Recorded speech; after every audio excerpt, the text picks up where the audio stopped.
Hello there, and welcome to The Cosmographer. In 1958, in a laboratory in California, two men sat down to design a spaceship that would fly by dropping nuclear charges behind itself and riding the blasts toward the stars. Remarkably, on paper, it very nearly worked. It is only one of 10 methods we will explore tonight, across 3 unhurried hours, ranked from the working engines we have actually flown to the ideas that would erase distance entirely.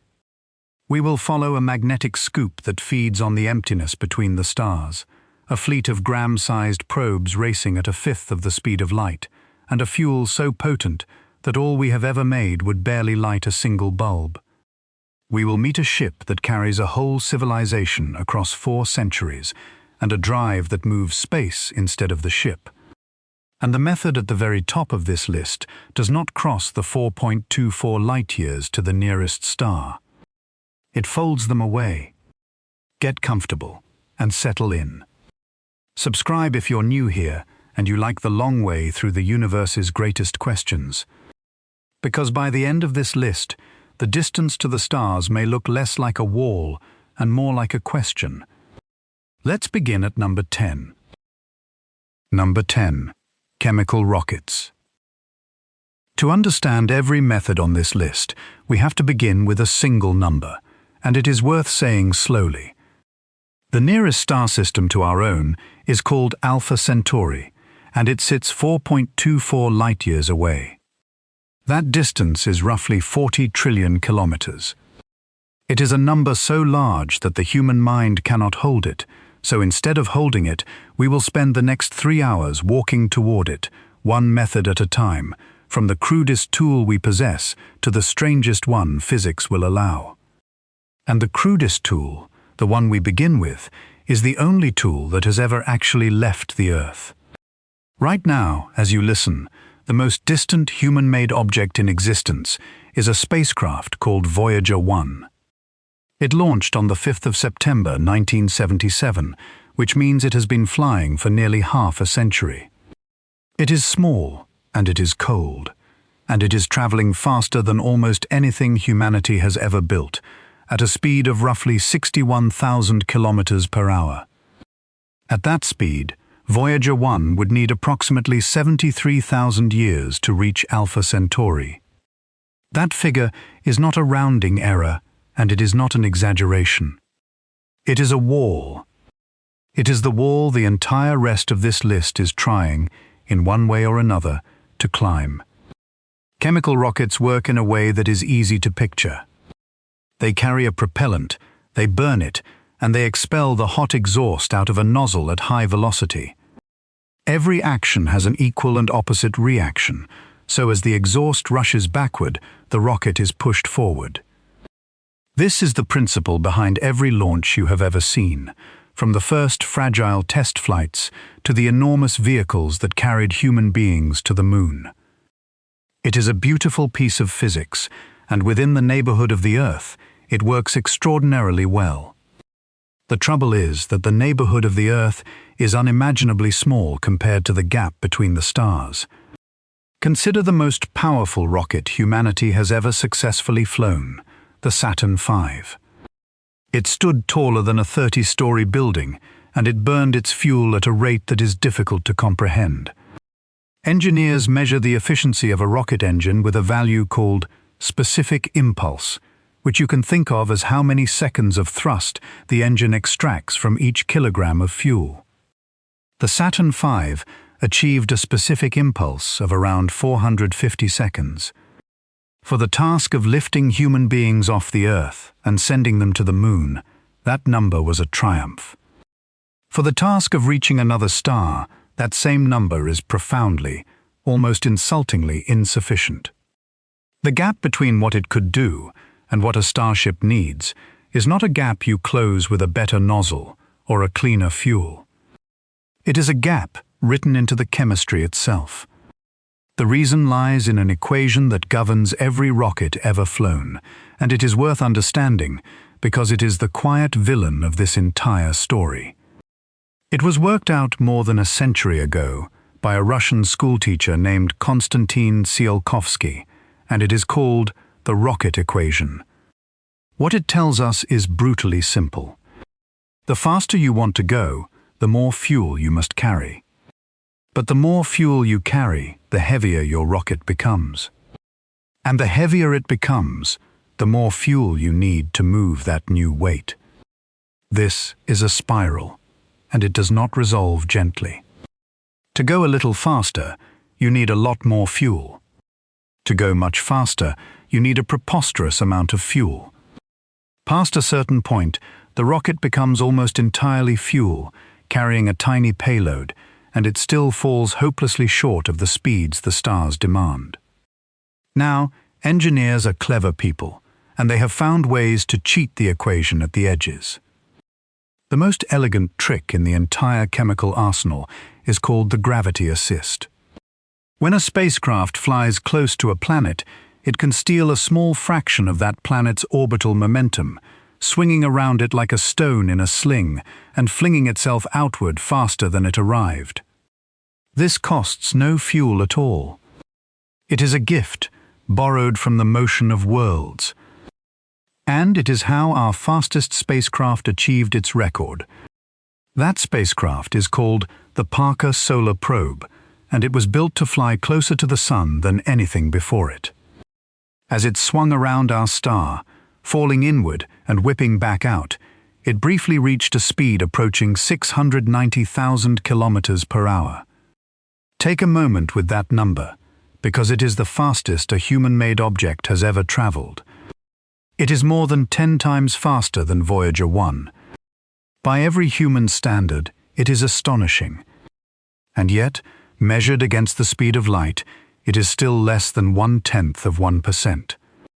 Even our fastest machine, borrowing speed from the Sun itself, barely registers against the velocity a starship would need.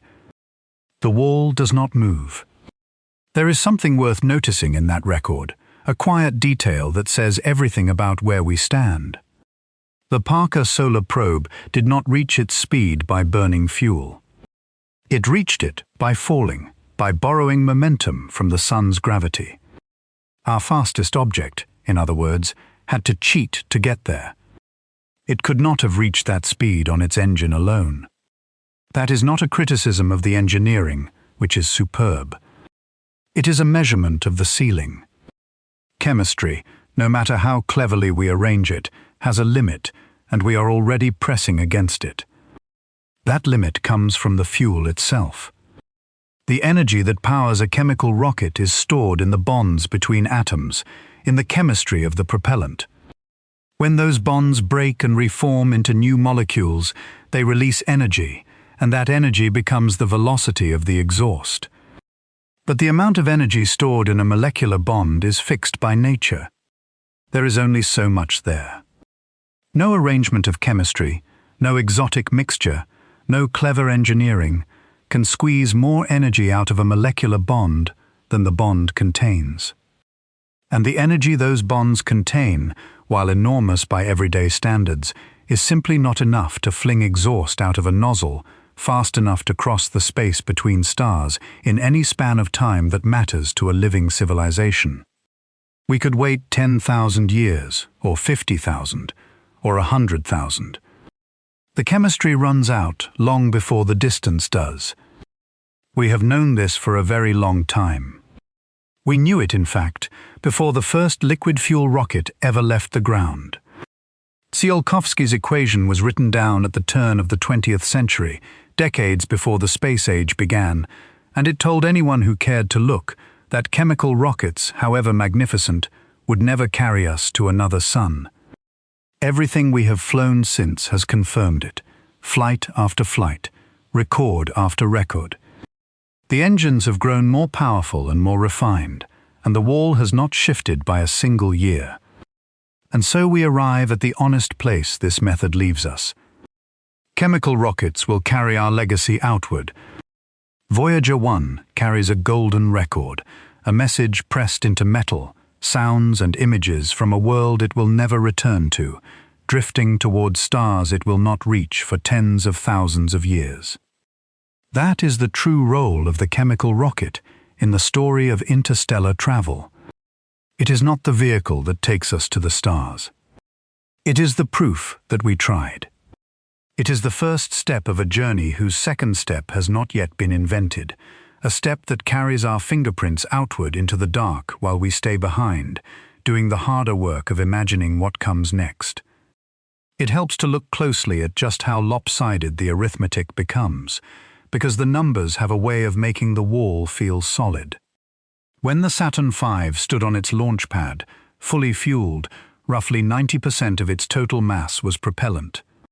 9/10 of that towering machine was fuel, and only a small fraction was the rocket itself, and a smaller fraction still was the tiny capsule that actually carried people. That is the shape of the rocket equation made visible. To send a small thing a modest distance, you must build an enormous thing and fill almost all of it with fuel. Now imagine trying to reach not the moon 3 days away, but a star tens of thousands of times farther. The fuel required does not grow in proportion to the distance.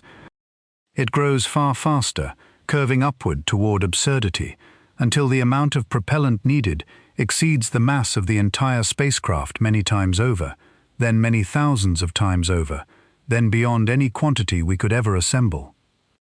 Engineers have a single word for the currency this equation trades in, and it is worth knowing, because every method on this list is really a way of buying more of it. The word is delta V, which simply means a change in velocity, the total amount of speed a spacecraft can add to itself over the course of its mission. Every maneuver, every acceleration, every course correction spends delta V, and once it is gone, the ship coasts wherever its momentum carries it. A trip to Mars requires a certain budget of delta V. A trip to the outer planets requires more.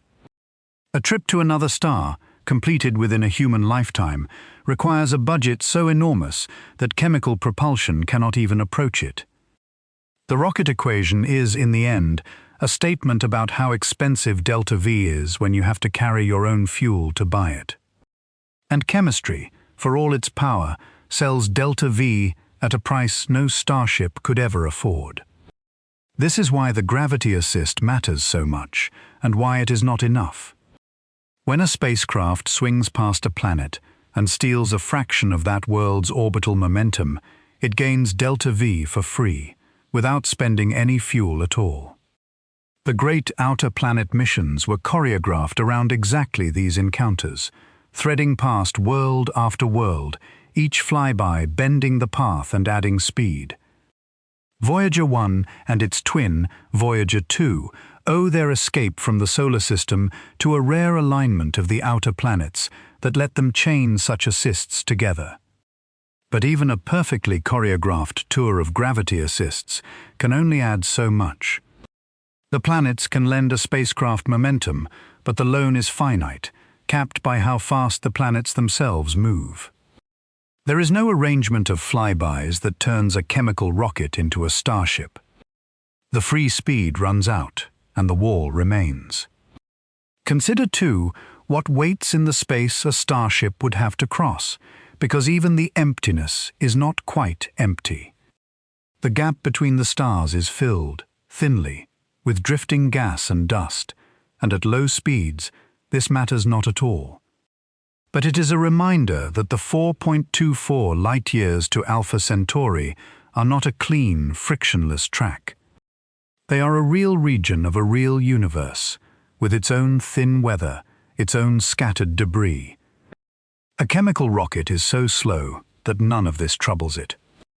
It will simply drift, cold and silent, for tens of thousands of years, its nuclear batteries long dead, a dark and frozen artifact, carrying its message toward a star it was never truly aimed at.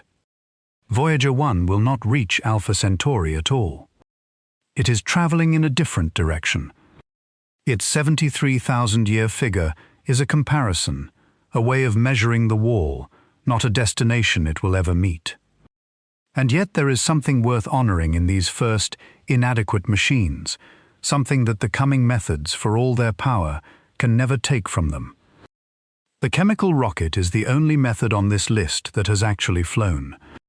Every other entry, from the nuclear engines to the wormholes, lives on test stands, in laboratories, or in equations. The chemical rocket alone has crossed the edge of the solar system with a real object bearing our history. Voyager 1 carries a golden record, a disk of sounds and images from Earth, greetings in dozens of languages, music, the songs of whales, the image of a mother and child, all pressed into metal against the day some distant intelligence might find it. Its companion probes carry plaques and messages of their own. These are not starships. They are bottles cast into a cosmic ocean by a species that could not yet build a vessel to follow them. That is the true and quiet dignity of the chemical rocket. It could not take us to the stars, so it took our story instead. It is worth sitting for a moment with the raw comparison between where we are and where we would need to be, because the honesty of it shapes everything that follows. Our fastest object, borrowing speed from the Sun, reached less than 0.1% of the speed of light. To cross to Alpha Centauri within a human lifetime, a ship would need to travel at something like 10 or 20% of light speed, more than 100 times faster than anything we have ever flown. That is not a gap you close by refining the engine. It is a gap you close only by changing what the engine is, by leaving chemistry behind entirely. Every method that follows on this list is, in one way or another, an attempt to find a source of energy dense enough, or a trick clever enough, to leap that 100-fold gap that chemical fire can never cross. And so the chemical rocket takes its place at the bottom of the ladder not as a failure, but as a foundation, the thing that got us off the ground and taught us exactly how high the wall really is. Without it, we would know nothing of space at all, and with it we know just enough to measure the size of our problem. It is the honest flaw beneath the whole endeavor, the proven, humble starting point from which every wilder idea must climb. There is a quiet certainty in all of this, the certainty of mathematics rather than the drama of failure. The chemical rocket does not fail. It does exactly what the physics says it will do, and the physics says it is not nearly enough. That is the humbling truth we begin with, and it is the reason the rest of this list exists. Every method that follows is an attempt to escape the trap that Tsiolkovsky wrote down, to find some way to go faster than burning fuel will ever allow. So the first rung of the ladder is a working engine that will never be enough. The next rung does not burn fuel at all. It reaches instead for the energy locked inside the atom. Number 9. Nuclear thermal propulsion. In the late 1950s, in a remote stretch of the Nevada desert at a site with the unlikely name of Jackass Flats, engineers were building something the public knew almost nothing about. They worked for two organizations, NASA and the United States Atomic Energy Commission, and their goal was to replace fire with the atom. They called the program NERVA, which stood for Nuclear Engine for Rocket Vehicle Application. Between 1955 and 1973, they designed, built, and test-fired more than 20 working nuclear rocket engines. And here is the detail that lingers. Not one of those engines ever left the ground. The idea behind nuclear thermal propulsion is, at its heart, simple, and once you see it, it feels almost obvious.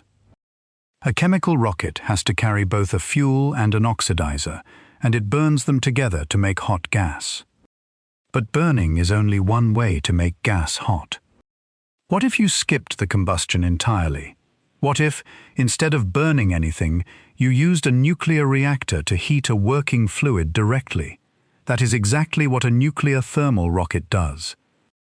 At its core sits a fission reactor, the same kind of reaction that powers a nuclear plant. Around that reactor flows liquid hydrogen. The reactor heats the hydrogen to extraordinary temperatures, and the superheated gas is expelled through a nozzle to produce thrust. There is no flame. There is no combustion. There is no need for oxygen at all. There is only a reactor, a tank of hydrogen, and the raw heat of the atom. The advantage of this arrangement is immediate, and it is significant. Remember specific impulse, the measure of how much thrust an engine extracts from each kilogram of propellant. The best chemical rockets, the Saturn V among them, reached around 450 seconds. A nuclear thermal engine can achieve a specific impulse of roughly 800 to 1000 seconds. That is approximately twice the efficiency of the finest chemical rocket ever flown. Twice the efficiency means more velocity for the same mass of propellant, or the same velocity for far less. In the punishing arithmetic of the rocket equation, doubling your efficiency is not a small gift. It is the difference between carrying an ocean of fuel and carrying merely a lake of it. The engineers at Jackass Flats did not just sketch this on paper. They built it and they ran it. In 1969, the same year human beings first walked on the moon, they conducted a test of an engine called Nerva-Z. It was a full-power demonstration, and it did precisely what the physics predicted it would do. The reactor heated the hydrogen roared out of the nozzle, and the engine produced sustained, powerful, efficient thrust. There was no ambiguity in the result. Nuclear thermal propulsion worked. It was not a theory or a hope. It was a machine that ran on a test stand in the desert and performed exactly as designed. With a working engine in hand, NASA began to imagine where it could take us. Engineers drafted mission profiles for a nuclear-powered expedition to Mars, journeys that would have been faster and more efficient than anything a chemical rocket could manage. The technology was real. It was proven. It was ready to be developed into flight hardware. For a brief window, it looked as though the next great leap in propulsion was not a distant dream, but an imminent step, waiting only for the decision to take it. And then the decision went the other way. In 1972 and 1973, as the Apollo program wound down and congressional budgets contracted, Nerva was cancelled. It is important to be clear about why, because the reason is not the one you might expect. The program was not cancelled because the engines failed. They did not fail. They ran beautifully, more than 20 of them, across nearly 2 decades of testing. Nerva was cancelled because the money stopped. The political will that had carried humanity to the moon evaporated in the years after the landings, and the budget lines that funded the desert reactors were simply erased. A working road toward Mars was set down, not because it led nowhere, but because no one was willing to pay for the next mile of it. There is a particular kind of weight in that, and it is worth pausing on. We often imagine that the barriers between us and deep space are barriers of physics, walls that nature has built and that no amount of will can breach. But Nerva was not stopped by nature. It was stopped by a choice. More than 20 complete nuclear rocket engines were fired successfully, and every single one of them stayed on the ground, not because they could not fly, but because the era that built them ended before it flew them. The wall between us and the stars, this entry reminds us, has always been part physics and part will, and the two are not always easy to tell apart. Now, honesty requires that we place this engine correctly against the distance we are trying to cross. A nuclear thermal rocket is faster and more efficient than anything chemical, but it is still, by the standards of interstellar travel, cosmically inadequate. Push a spacecraft with a nuclear thermal engine and you might reach a velocity of perhaps 30 or 40 kilometers per second. That sounds fast, and by the standards of a highway, it is unimaginably fast. But laid against the 4.24 light-years to Alpha Centauri, it is still a crawl. A nuclear thermal rocket traveling at that speed would still need tens of thousands of years to reach the nearest star. It doubles the efficiency of chemistry, and it does not come remotely close to solving the interstellar problem. It moves us one rung up the ladder, and the ladder remains far too short. What makes this engine worth its place on the list is not that it reaches the stars. It does not. What makes it worth its place is that it is real, proven, and, in a quiet way, unfinished business.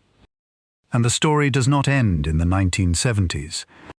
In 2023, half a century after NERVA was cancelled, NASA and the Defense Research Agency DARPA awarded a contract to Lockheed Martin and to a company called BWX Technologies under a program named Draco. The goal of Draco is to demonstrate nuclear thermal propulsion in orbit, to take the engine that ran in the desert and finally, at last, fly it. The technology that was proven and then abandoned is being revived, dusted off, and prepared for a real mission. But notice where Draco is aimed. It is not aimed at the stars. It is aimed at cutting the travel time to Mars, at making journeys within our own solar system faster and more efficient. Even in its revival, even with a modern contract and modern engineering, the nuclear thermal rocket is a tool for crossing our own backyard, not for crossing the gulf beyond it. That, more than anything, measures how far this engine is from the interstellar problem. Our best real, proven, buildable engine, revived after 50 years, is a Mars engine. Alpha Centauri does not enter the conversation. It is worth lingering in that desert a little longer, because the NERVA program was not a single engine, but a whole lineage of them, built one after another across nearly 2 decades. The work began under an earlier name, Project Rover, in the 1950s, and the first reactors were a series called Kiwi, named with deliberate humor after the flightless bird, because these earliest test reactors were never meant to fly. They were bolted to the ground and run at full power simply to prove the concept, to show that a reactor could heat hydrogen and survive the experience. From Kiwi came a more powerful line called Phoebus, and one of those reactors reached a power output of around 4,000 megawatts, making it for a time one of the most powerful nuclear reactors of any kind ever operated. These were not timid experiments. They were full-scale demonstrations of raw nuclear power, run in the open desert, watched by engineers who understood they were building the first real alternative to chemical fire. The choice of liquid hydrogen as the propellant was not accidental, and understanding why reveals something elegant about the whole design. A rocket's efficiency depends on how fast it can throw its exhaust, and for a given amount of energy, lighter atoms can be thrown faster than heavier ones. Hydrogen is the lightest element there is, a single proton, and so when a nuclear reactor pours its heat into hydrogen, that hydrogen can be expelled at tremendous velocity. A chemical rocket is stuck with the heavy molecules its combustion produces, water and carbon dioxide and the like, which cannot be thrown as fast, no matter how hot the flame. The nuclear thermal engine sidesteps this entirely by heating the lightest possible gas with a heat source that has nothing to do with chemistry. That is the whole secret of its doubled efficiency. It is not that the reactor is hotter than a chemical flame. It is that it can heat a far lighter exhaust. The plans that were drawn up around these engines were genuinely ambitious. In the years just after the moon landings, engineers sketched a crude mission to Mars, powered by nuclear thermal engines, a mission that might have launched as early as the 1980s. There were serious proposals on serious desks. And it is worth being clear that this was not fantasy hardware. The engines existed. They had been fired. What did not exist was the political appetite to fund the enormous program that would have carried them to Mars. And in the budget-cutting years of the early 1970s, that appetite vanished entirely. The engines were crated up, the test stands fell quiet, and the desert reclaimed its silence. It was one of the clearest cases in the history of spaceflight of a proven technology set aside not for any failure of its own, but because the era that could have used it had ended. The Soviet Union pursued its own nuclear rocket engines during the same years, developing designs of comparable ambition, so this was not a single nation's dream, but a genuine avenue that the great spacefaring powers of the 20th century both explored and both, in the end, shelved. For decades afterward, nuclear thermal propulsion existed mostly in history books, and in the quiet regret of engineers who remembered what had been thrown away. It became a kind of ghost technology, real and proven, and yet flying nowhere, a road that had been built and then abandoned before anyone drove down it. There is a safety feature built into the very nature of these engines that is worth appreciating, because it answers a fear people often have. A nuclear thermal rocket does not need to have its reactor running to sit on the launch pad. The reactor can be carried into space cold, inert, and switched on only once the ship is safely away from the Earth, far from anything living. Fresh nuclear fuel, before a reactor has ever been started, is not especially dangerous to handle, and it is only the running of the reactor, out in the emptiness, that produces the intense radiation. This means a nuclear thermal ship could be launched by an ordinary chemical rocket and only ignite its nuclear engine once well clear of the planet, keeping the hazard confined to the void where it can harm no one. It is a reminder that the caution surrounding nuclear propulsion, while sensible, does not make it unusable, only something to be handled with care and distance. These engines also offer a quiet bonus that makes them especially attractive for long missions, a quality engineers call being bimodal. The same reactor that heats hydrogen for thrust can, when the ship is coasting between destinations, be run gently to generate electricity, powering the spacecraft's instruments, its communications, and its life support. One reactor serves two purposes, drive and power plant both, which simplifies the design of a long-duration ship and removes the need to carry separate systems for each. For a crewed mission of months or years, that efficiency matters, and it is one more reason the technology has never entirely lost its appeal, even across the decades when no one was building it. The revival in our own time is telling in its modesty. The Draco program, announced in 2023, aims to build and fly a nuclear thermal engine within a few years, using a modern fuel designed to be safer and easier to handle than the highly enriched uranium of the original program.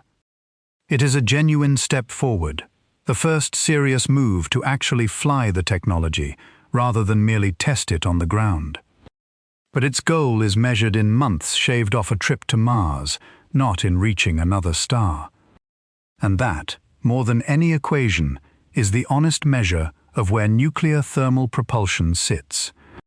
It is the best proven engine we have, revived after 50 years of neglect, and its ambition reaches to the next planet, not the next sun.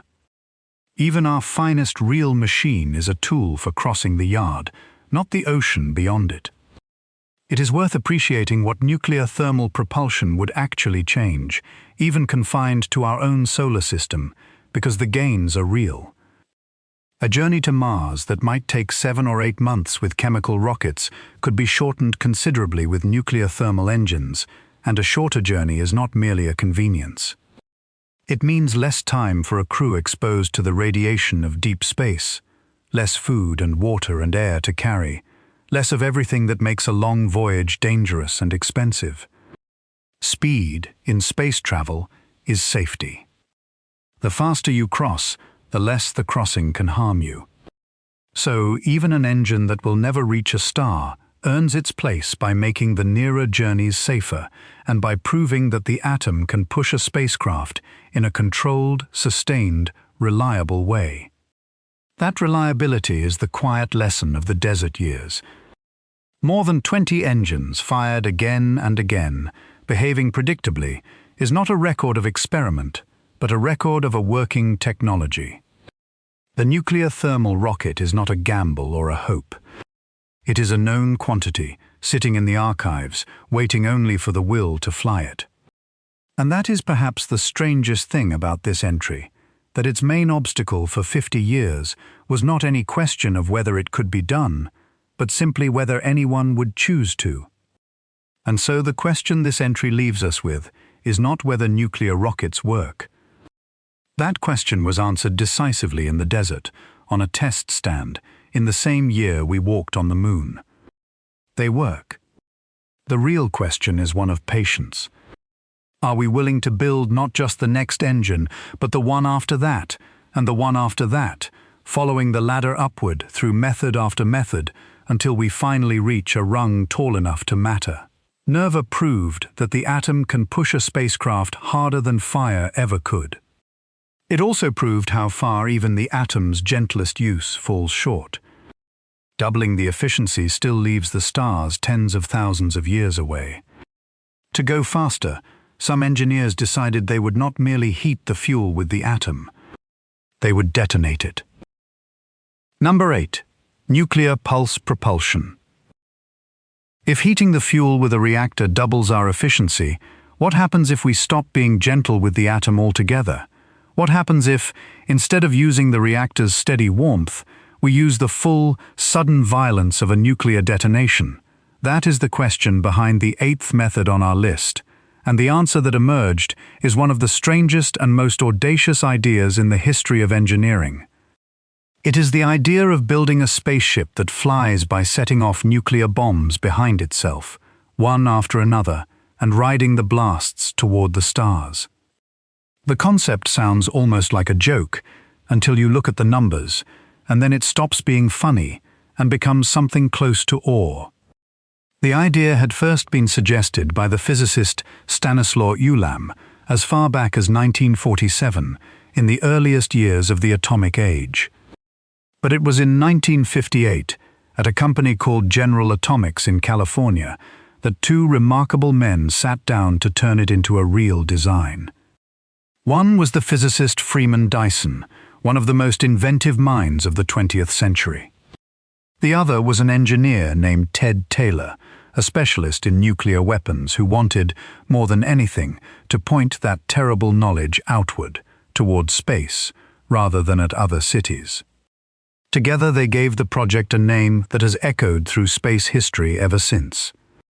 They called it Project Orion. The mechanism of Orion is brutally direct. Behind the spacecraft sits a massive, thick plate of steel, called a pusher plate. The ship ejects a small nuclear charge out behind it, past the plate, and detonates it. The explosion slams against the pusher plate, shoving it, and the entire ship, forward. Between the plate and the crew sit enormous shock absorbers, designed to smooth that violent shove into a tolerable, steady push. Then the ship ejects another charge, and another, and another. It does this hundreds of times, and then thousands of times, each detonation adding to its speed. The spacecraft does not so much fly as get repeatedly, rhythmically, kicked toward its destination by a string of controlled nuclear explosions. What makes Project Orion so extraordinary is not simply the boldness of the idea. It is the fact that, when the team ran the engineering in detail, the numbers were spectacular in a way no other method on this list can match. The Orion team calculated that nuclear pulse propulsion could achieve a specific impulse of somewhere between 2,000 and 12,000 seconds. Remember that the best chemical rockets reach around 450, and nuclear thermal engines reach perhaps 1,000.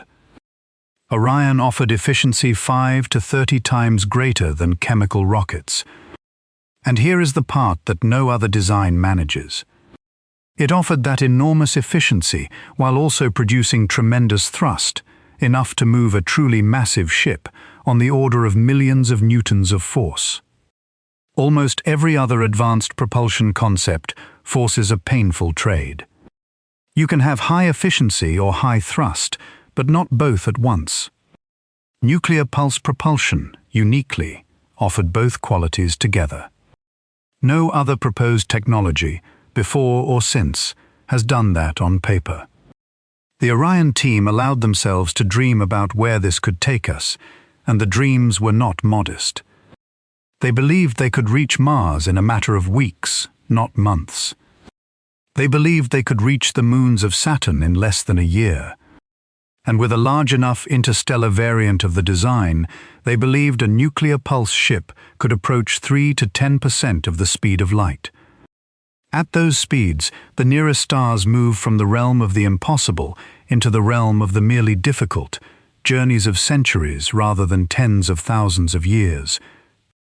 For a few years around 1960, a small group of brilliant people genuinely believed they were designing the ship that would carry humanity out of the solar system, and the physics did not tell them they were wrong.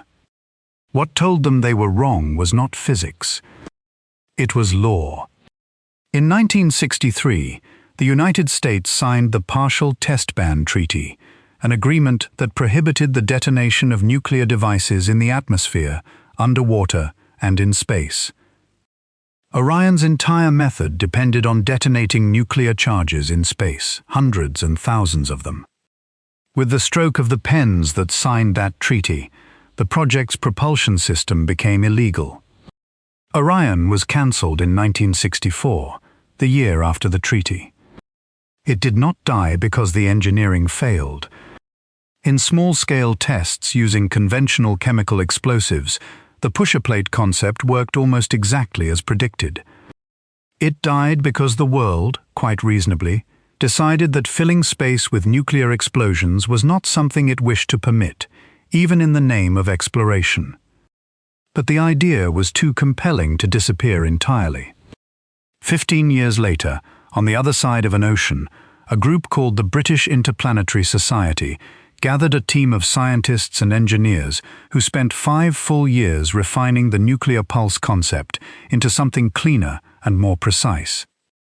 Their study, published in 1978, was called Project Daedalus, and it remains one of the most detailed starship designs ever produced.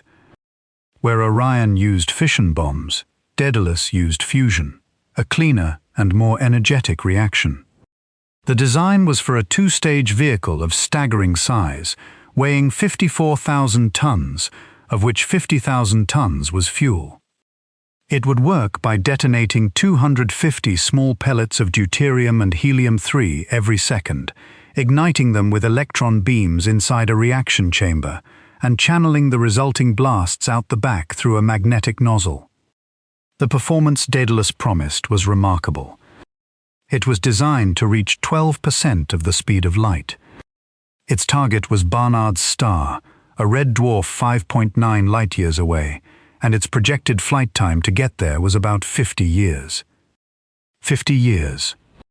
A person could board that ship in youth, and in principle, still be alive to see its data return.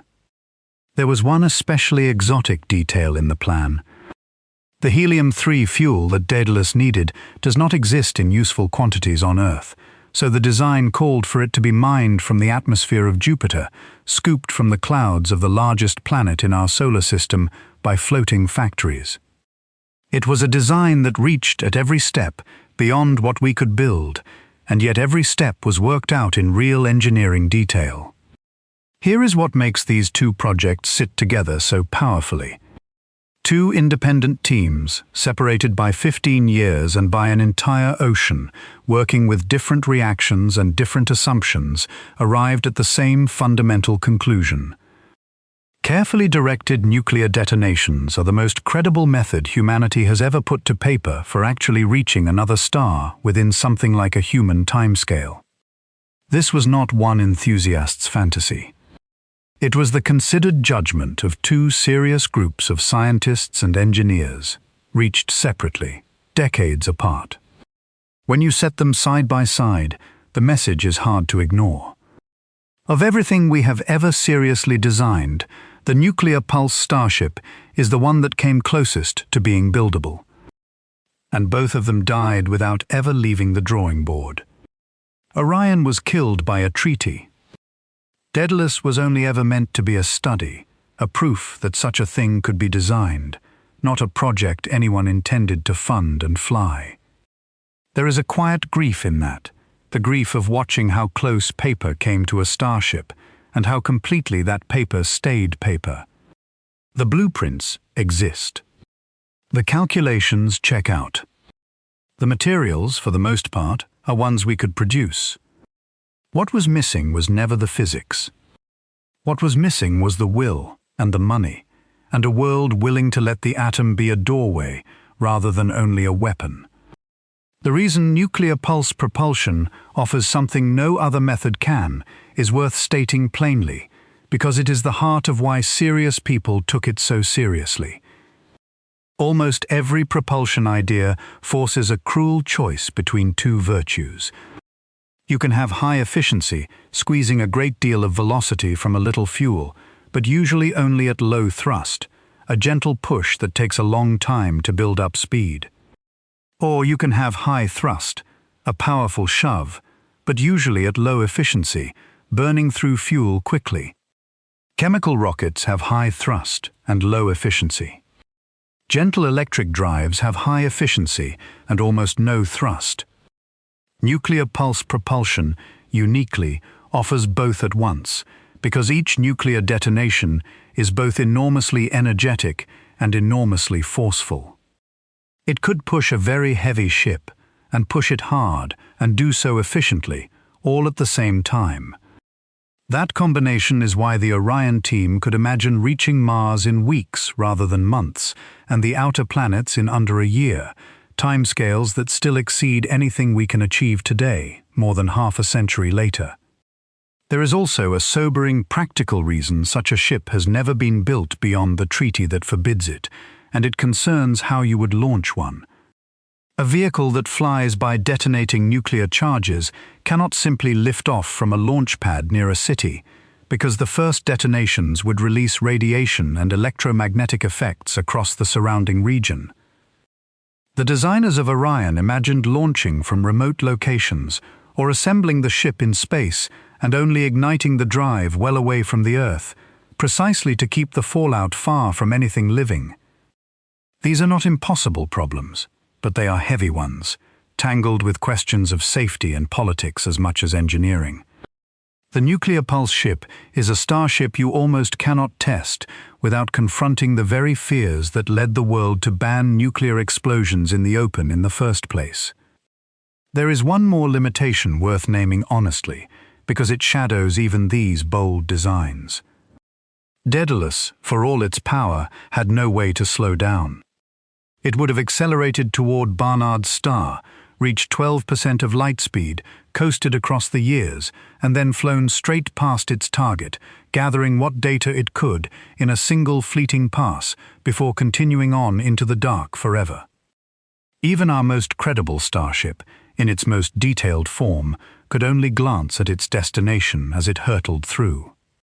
That limitation, the inability to stop, will haunt more than one method on this list.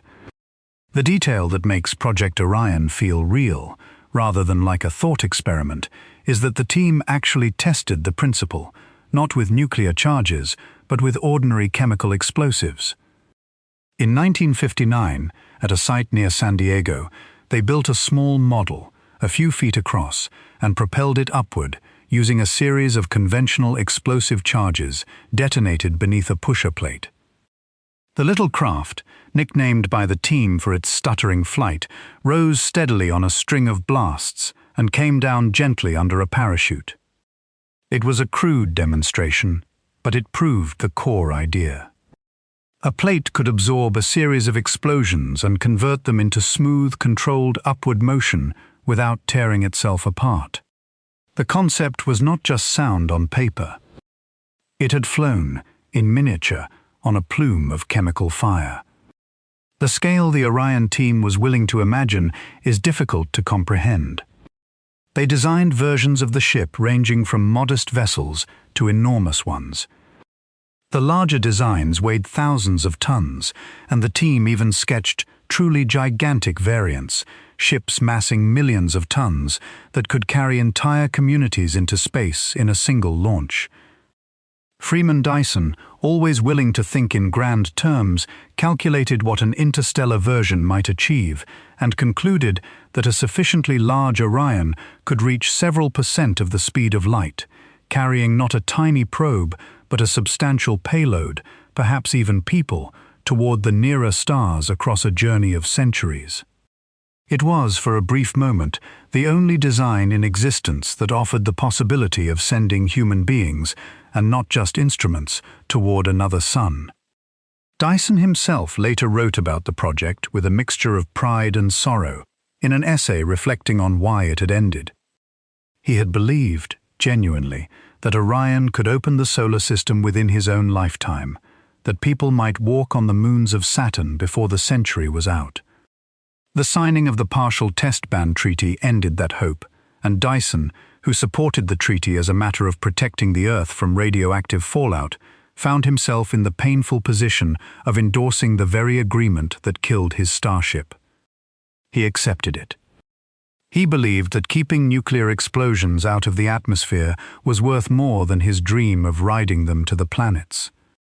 There is a quiet nobility in that, a scientist letting go of his life's most audacious project because the wider good demanded it, and it is part of why the story of Orion has endured. Project Daedalus, the British design that followed, was worked out in even finer engineering detail, precisely because it was never constrained by having to be built. Its designers, led by members of the British Interplanetary Society, allowed themselves to specify everything. The ship would ignite its fusion pellets with beams of electrons, hundreds of times every second, inside a chamber shaped by powerful magnetic fields that would channel the blasts into thrust while protecting the structure. Its first stage would burn for years, then be discarded, and a smaller second stage would continue the acceleration. It would carry a payload of hundreds of tons of scientific instruments, and even a fleet of small robotic probes to deploy as it swept through the target system. Because the journey would take 50 years, the designers imagined autonomous machines aboard, capable of repairing the ship across the long decades when no human hand could reach it. Every problem they could foresee, they answered on paper, with the confidence of people who knew they were building a monument rather than a machine. The target they chose, Barnard's star, was selected partly because, at the time, there were hints, later shown to be mistaken, that it might host planets. The designers wanted a destination worth the 50-year voyage, a star that might have worlds to study. And even though those particular hints did not survive later scrutiny, the choice reflected the seriousness of the endeavor. Daedalus was not aimed at empty space for the sake of a demonstration. It was aimed at a real star, chosen for real reasons, by people who thought carefully about what a starship should go and see. Decades later, a successor group revived the effort under a new name, updating the design with modern knowledge, a sign that the nuclear pulse idea has never entirely died, only waited. It is striking, looking back, how much of the golden age of starship design happened in these two projects, and then simply stopped. Orion and Daedalus were not sketches on a napkin. They were the sustained work of some of the finest scientific minds of their era, carried out over years, filling volumes with calculations. And when they ended, one by treaty and one by never being intended to fly, the level of serious, funded, detailed starship engineering that they represented was not matched again for a very long time. In a real sense, humanity thought harder about how to actually build a starship in the 1950s and 1970s than it did for decades afterward. The blueprints did not lead anywhere, but they proved that the problem could be engaged at the level of real engineering rather than pure dream, and that alone made them precious. There is a poignancy in the fact that our closest approach to a buildable starship came so early and used the most fearsome tool we had ever made. The same nuclear technology that haunted the 20th century with the possibility of destruction was, in the hands of Dyson and Taylor and the Daedalus team, turned toward the opposite purpose, toward carrying life outward rather than ending it.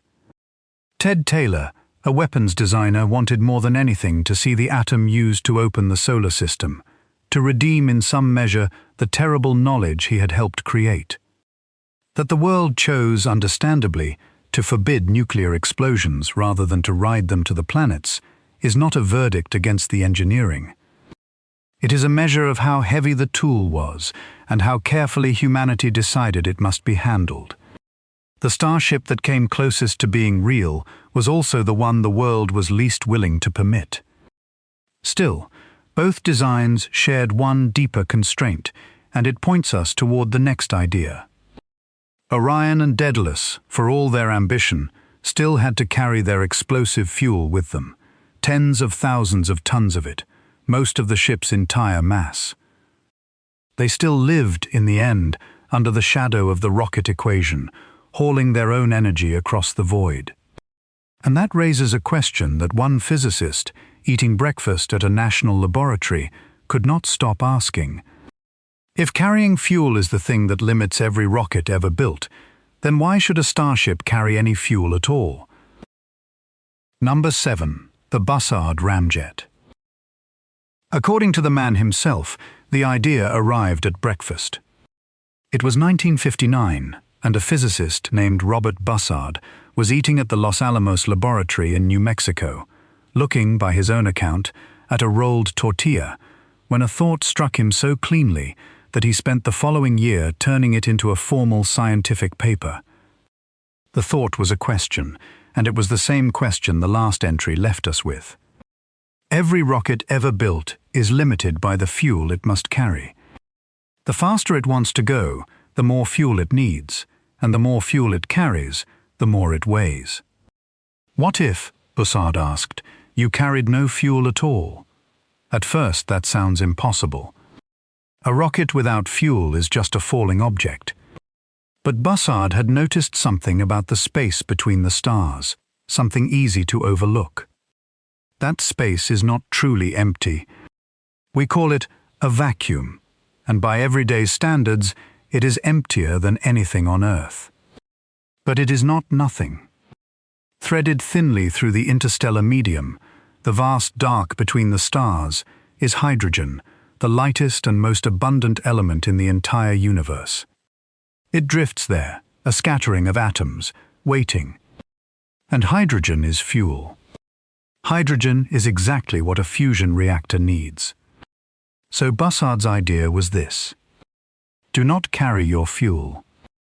Collect it as you fly. Scoop the hydrogen of interstellar space into your engine, fuse it, and let the universe itself be your fuel supply, refilling your tanks with every kilometer you cross. He published the concept in 1960 in a paper with the title Galactic Matter and Interstellar Flight in a journal of astronautics. The design he described was as grand as the idea behind it. At the front of the spacecraft would sit an enormous electromagnetic field, a magnetic funnel, potentially hundreds or even thousands of kilometers across. This field would ionize the hydrogen atoms drifting in the ship's path, giving them an electric charge so they could be steered, and then it would channel them inward, gathering them from a vast region of space and pouring them into a fusion reactor at the ship's heart. There the hydrogen would be fused into helium, releasing energy, and that energy would be expelled as exhaust, driving the ship forward. The beauty of the design lies in what it escapes. Because the ramjet carries no onboard fuel, it is not bound by the rocket equation at all. The trap that limits every other rocket, the spiral of fuel needing fuel, simply does not apply. In theory, a ship like this could keep accelerating indefinitely, as long as there was hydrogen ahead to scoop. It would not run out. It would gather speed continuously, mile after mile, and over a span of decades it could approach the speed of light itself.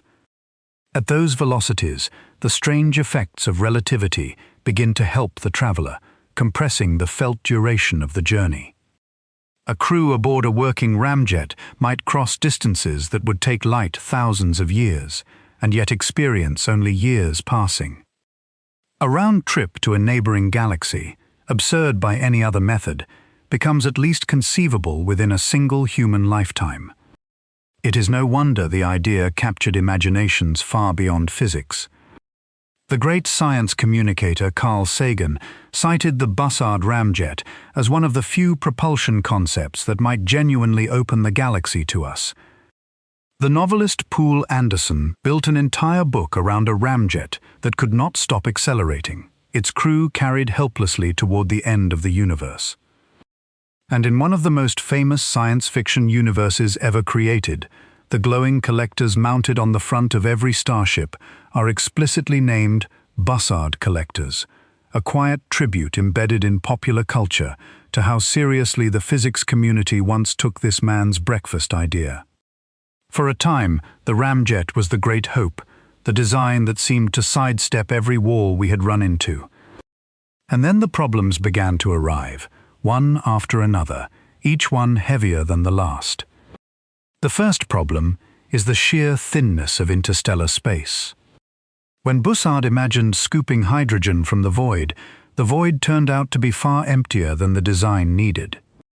The interstellar medium averages roughly 1 hydrogen atom per cubic centimeter. Try to picture that. In a space the size of a sugar cube, on average, a single atom. To gather enough of that whisper-thin gas to sustain a useful acceleration, the magnetic scoop would need to sweep an almost unimaginable volume of space. Calculations suggested that to maintain an acceleration comparable to Earth's gravity, the funnel would need a frontal collecting area of something like 10,000 square kilometers, a magnetic mouth larger than some countries, held open across the front of the ship at all times. The second problem was worse, because it struck at the very heart of the concept. The physicists Robert Zubrin and Dana Andrews took the ramjet's mathematics and examined them carefully, and they found something devastating. Scooping hydrogen at high velocity does not come for free. As the ship plows through the interstellar medium at a large fraction of light speed, gathering and compressing that thin gas, the process creates drag, resistance, a force pushing back against the ship's motion. And when they ran the numbers, the drag from scooping the hydrogen turned out to exceed the thrust gained from fusing it. Read that again slowly, because it inverts the entire dream. The ramjet, designed to accelerate forever, might instead act as a brake. The faster it tried to go, the harder the interstellar medium would push back, until the very mechanism meant to speed it up became the thing slowing it down. The engine of infinite acceleration might be, in truth, an engine of infinite resistance. More recent analysis has only sharpened the difficulty. A study in 2021 revisited the concept in detail and concluded that the Bussard ramjet is not forbidden by physics. It remains, in principle, feasible. But the engineering it would require, the size and strength and precision of the magnetic fields, the mastery of fusion, the ability to manage that drag, would demand the capabilities of a civilization millions of years more advanced than our own. That is a careful way of saying that the idea survives on paper and dies in practice, at least for anyone remotely like us. It is possible, the way it is possible, to imagine building a bridge to the moon. Nothing in the laws of nature says no. Everything in the reality of engineering says, not you, not now, not for a very long time. Robert Bussard did not give up on his idea. He continued to believe, through the decades, that the concept could be salvaged with the right modifications, perhaps by using the scoop only to collect fuel while carrying a separate drive, or by redesigning the field to reduce the fatal drag. He died in 2007, still convinced there was a version of his breakfast insight that would work. And here is the honest state of things, 65 years after he published that paper. We have not proven him wrong. No one has shown that the concept is impossible. What the decades have shown instead is something more humbling. They have shown how brutally difficult the word right turns out to be, how a beautiful and simple idea can be entirely permitted by the laws of physics and still lie forever beyond the reach of any hand we can imagine building. There is a deeper difficulty hidden inside the ramjet, one that is easy to miss beneath the drag problem, and it concerns the fuel itself. The hydrogen drifting in interstellar space is almost entirely ordinary hydrogen, single protons, and fusing plane protons together is one of the hardest reactions in all of nature. It is the reaction that powers the Sun, but the Sun manages it only because it is enormous, crushing its core under tremendous pressure, and even then each proton waits, on average, an unimaginable span of time before it fuses. The Sun is not a fast reactor. It is a slow, patient one, glowing steadily because it is so large that even a sluggish reaction, multiplied across its immense body, produces a star's worth of light. A ramjet cannot wait billions of years for its protons to fuse. It needs its reactor to burn fiercely, right now, and the raw proton-proton reaction is simply too reluctant to provide that on demand. This means a real ramjet would need some cleverer trick to coax its scooped protons into fusing quickly enough, perhaps a catalytic cycle using heavier elements to speed the reaction, an idea explored by physicists who tried to rescue the concept in the years after Bussard. Each proposed fix added complexity, and complexity added mass and difficulty, and the beautiful simplicity of the original breakfast idea, just scoop and burn, receded further with every attempt to make it actually work. The universe, it turned out, had hidden not one obstacle in the ramjet's path but several, nested inside one another. The fuel was too thin. The scooping caused drag. And even once scooped, the fuel did not want to burn. But the ramjet's long defeat produced one genuinely useful child, and it is a lovely irony worth telling. When the physicists Robert Zubrin and Dana Andrews worked out that a magnetic scoop moving through the interstellar medium produces more drag than thrust, they realized that this drag, useless for acceleration, might be extraordinarily useful for the opposite purpose. If a magnetic field dragging against interstellar gas slows a ship down, then a magnetic field could be used deliberately as a brake. This idea became the magnetic sail, a loop of current generating a field that pushes against the thin plasma of space, gradually shedding a ship's speed without any fuel at all. The very mechanism that doomed the ramjet as an engine was reborn as a possible solution to one of the deepest problems on this entire list, the problem of how to stop. The dream of scooping fuel failed, and out of its failure came a way to decelerate. That is how science often moves, sideways, salvaging tools from the wreckage of grander plans. One partial rescue of the idea deserves mention because it shows how ingenuity keeps trying to salvage a beautiful concept. Rather than relying on the scooped hydrogen for both fuel and thrust, some designers proposed a hybrid, a ship that carries its own fusion fuel but uses the scooped interstellar hydrogen merely as extra material to throw out the back, adding to its exhaust without having to be fused. This version sidesteps the hardest problem, the reluctance of plane protons to fuse, while still drawing something useful from the emptiness. It would not accelerate forever, and it would still carry fuel, so it would not fully escape the rocket equation. But it might use the interstellar medium as a helper rather than as its entire source, a middle path between the pure ramjet's impossible dream and the ordinary rocket's heavy tanks. Even this compromise, though, demands magnetic scoops of enormous size and strength, and it has never advanced beyond the page. It is worth pausing on the sheer scale the scoop would require, because the number is where the dream meets the wall. To gather enough of that thin interstellar gas, roughly one atom in a space the size of a sugar cube, the magnetic funnel at the front of the ship would need to sweep a region thousands of kilometers across, a mouth wider than many nations, held open by fields of staggering strength across the entire crossing.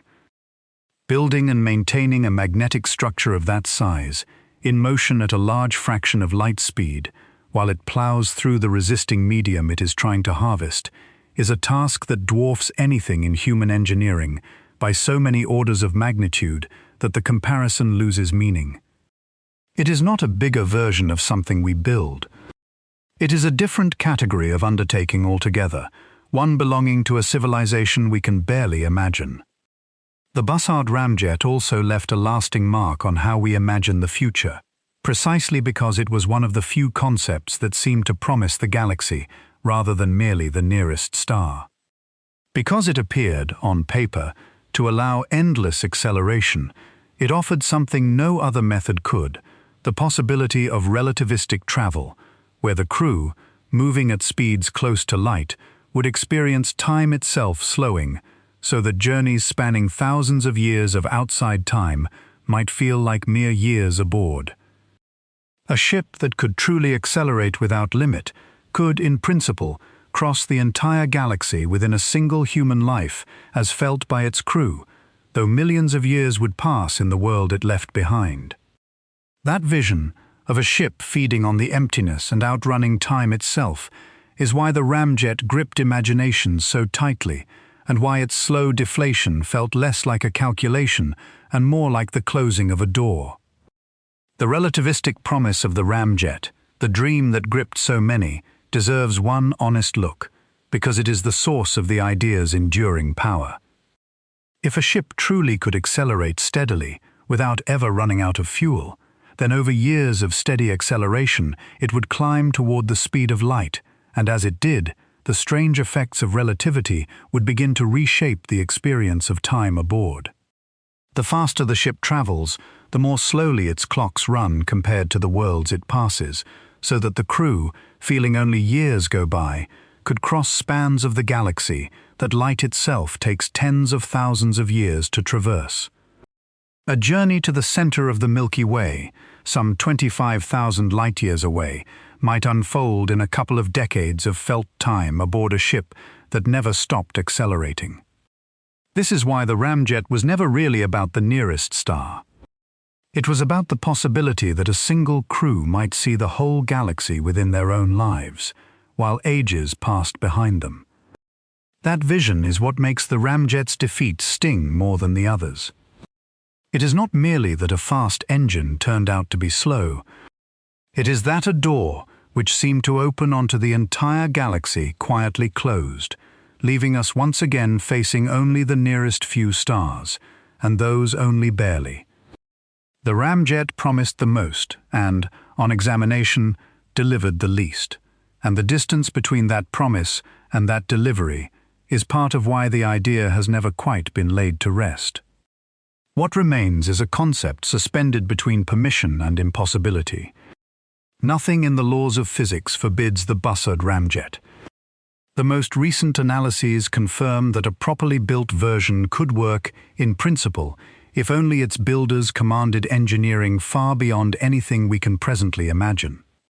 It is a machine for a civilization not merely more advanced than ours, but almost unrecognizably so.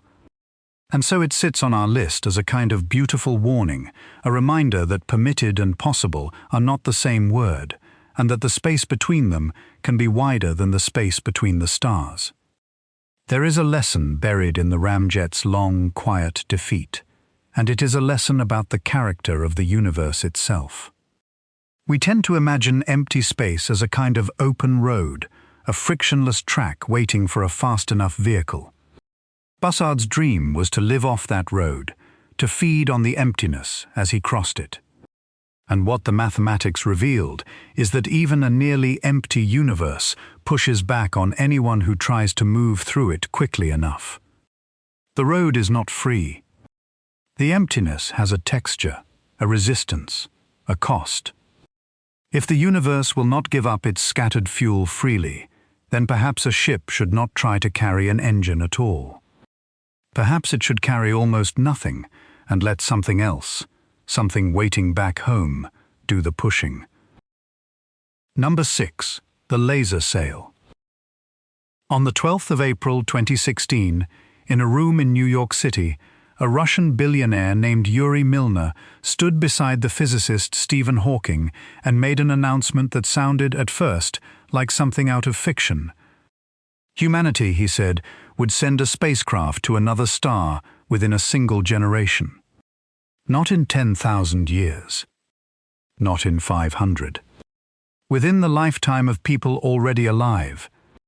The probe would weigh only a few grams, no more than a small coin. And the engine pushing it would not be aboard the probe at all.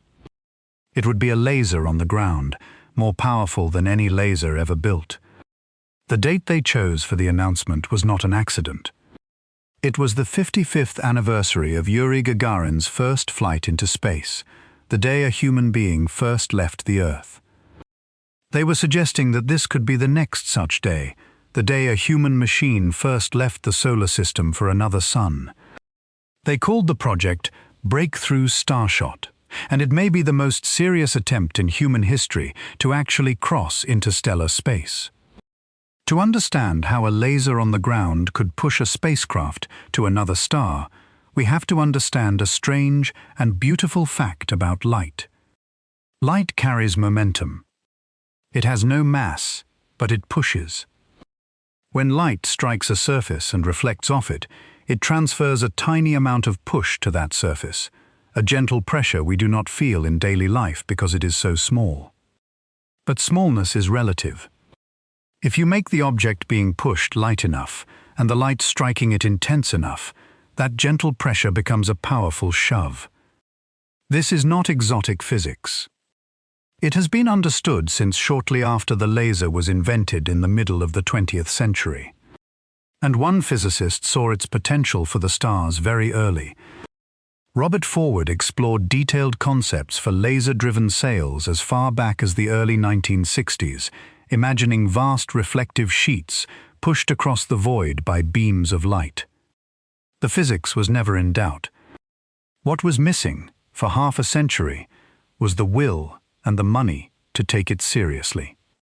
What Breakthrough Starshot brought was exactly that. It arrived with a real budget, $100 million in seed funding, backed by Milner, by Hawking's endorsement, and by others. And it arrived with a specific, concrete engineering target rather than a dream. The plan is precise enough to describe in detail. You build a fleet of tiny probes, each weighing only about 1 gram, each carrying a camera, a power source, and a transmitter shrunk down to the size of a chip. To each probe you attach a sail, roughly 4 meters across, but only a few hundred atoms thick, thinner than anything in ordinary experience, a mirror so delicate it is almost not there at all. Then, on the ground, you build a laser array, a field of lasers spread across roughly a square kilometer, all firing together, phased into a single coherent beam with a combined output of up to 100 gigawatts. That is a staggering amount of power, comparable for a few minutes to a meaningful fraction of a large nation's entire electrical output, focused onto a target the size of a page. Then you fire. The beam strikes the sail, and the probe begins to move. But it does not move gently. For about 10 minutes, the laser illuminates the sail, and in those 10 minutes, the tiny craft accelerates from a standstill to 20% of the speed of light. 20%. 1/5 of the speed of light, reached in the time it takes a cup of coffee to cool. That is the most violent acceleration ever imagined for a human-made object, tens of thousands of times the force of Earth's gravity, which is precisely why the probe must be so small and so light. Nothing with a human aboard could survive it, but a gram of electronics on a sheet of atoms can. At 20% of light speed, the journey to Alpha Centauri would take somewhere between 20 and 25 years. And because the probe carries a transmitter, the first images and data would begin arriving back at Earth roughly 4 years after the probe reached the star, carried home at the speed of light itself. Let that timeline settle for a moment, because it is unlike anything else on this list. A person could stand in that room in New York, watch the first probe's launch, and still be alive, decades later, to see the pictures come home from another star. For the first time in the history of the idea, an interstellar mission has a plausible schedule measured in the span of a single life. This is why the laser sail is the first true anchor of our countdown, the moment the story shifts from "we tried and failed" to "we are actually, seriously trying." The methods below this one were proofs of ambition, This one has engineers and a budget and a calendar. The work has already begun to move from paper into the laboratory. In early 2024, researchers at the California Institute of Technology published the first experimental measurements of laser-induced sail motion in a laboratory setting. It was a small thing, a tiny sail nudged by a laser under controlled conditions, nothing like a starship. But it was real. It was the first physical step from calculation toward a functioning system, the first time the pushing of a sail by light was measured in the service of this specific dream, rather than merely computed. Small steps, but real ones, and real steps are rare in the story of interstellar travel. One of the most delicate problems is simply keeping the sail on the beam. Picture a mirror 4 meters across, being pushed by a laser from behind. If the sail drifts even slightly to one side, or tilts a little, the pressure of the light will nudge it further off, and it will slide out of the beam entirely and tumble away, ruined, in the first seconds of its flight. To prevent this, the sail must be shaped so that it naturally recenters itself, sliding back toward the middle of the beam whenever it strays, the way a marble settles into the bottom of a bowl.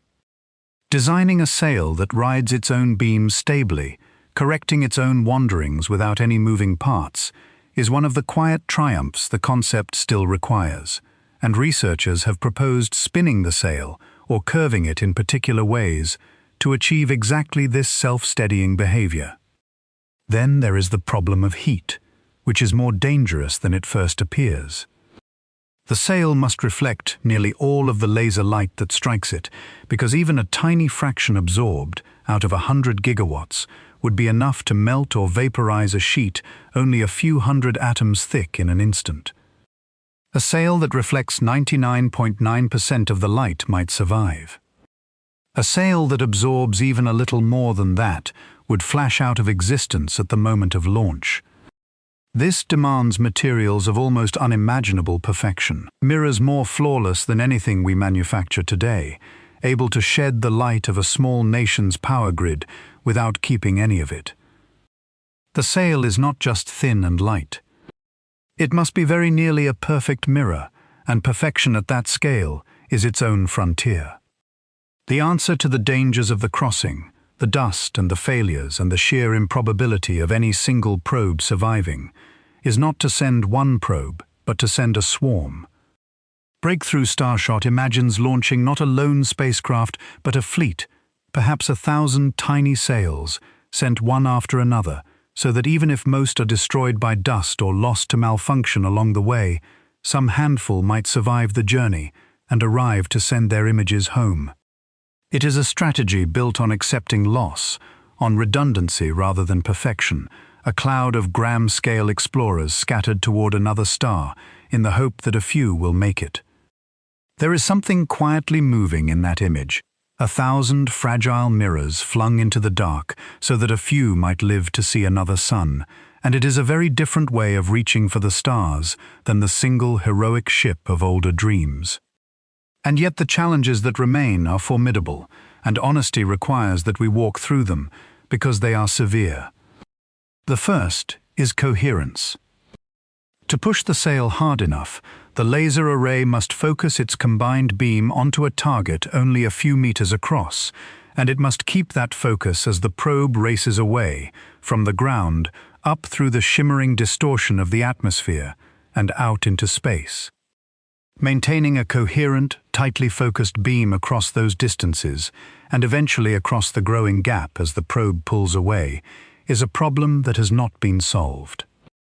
The second challenge is survival.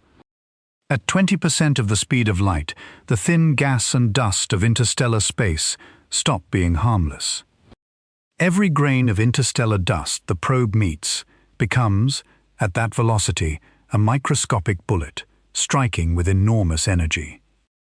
A sail only atoms thick and a probe only grams in mass must somehow survive years of that bombardment.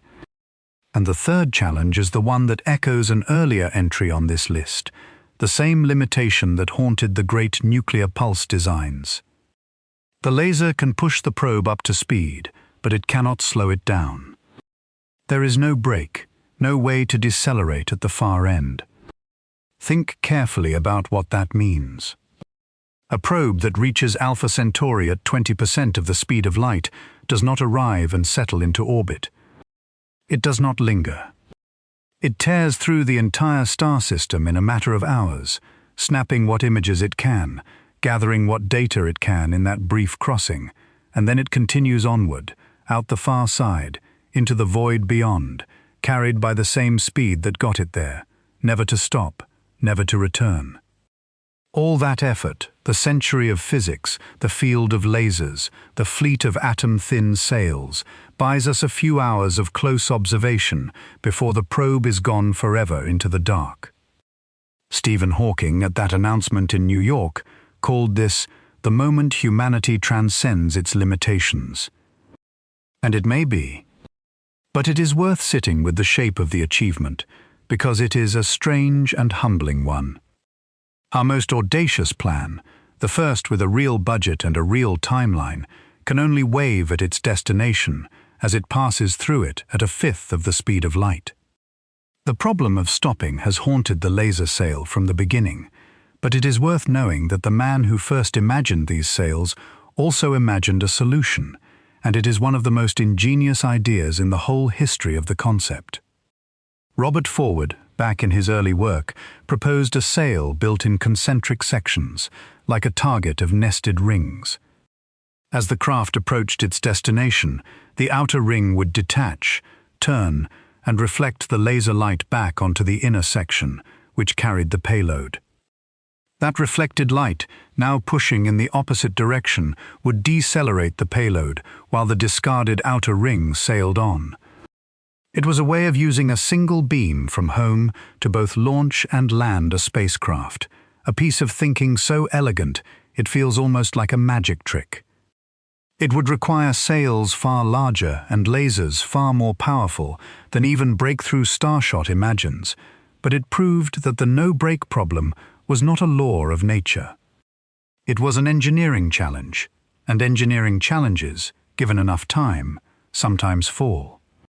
Breakthrough Starshot itself grew out of years of quieter work by physicists who had been studying exactly how to build the enormous laser array such a mission would need.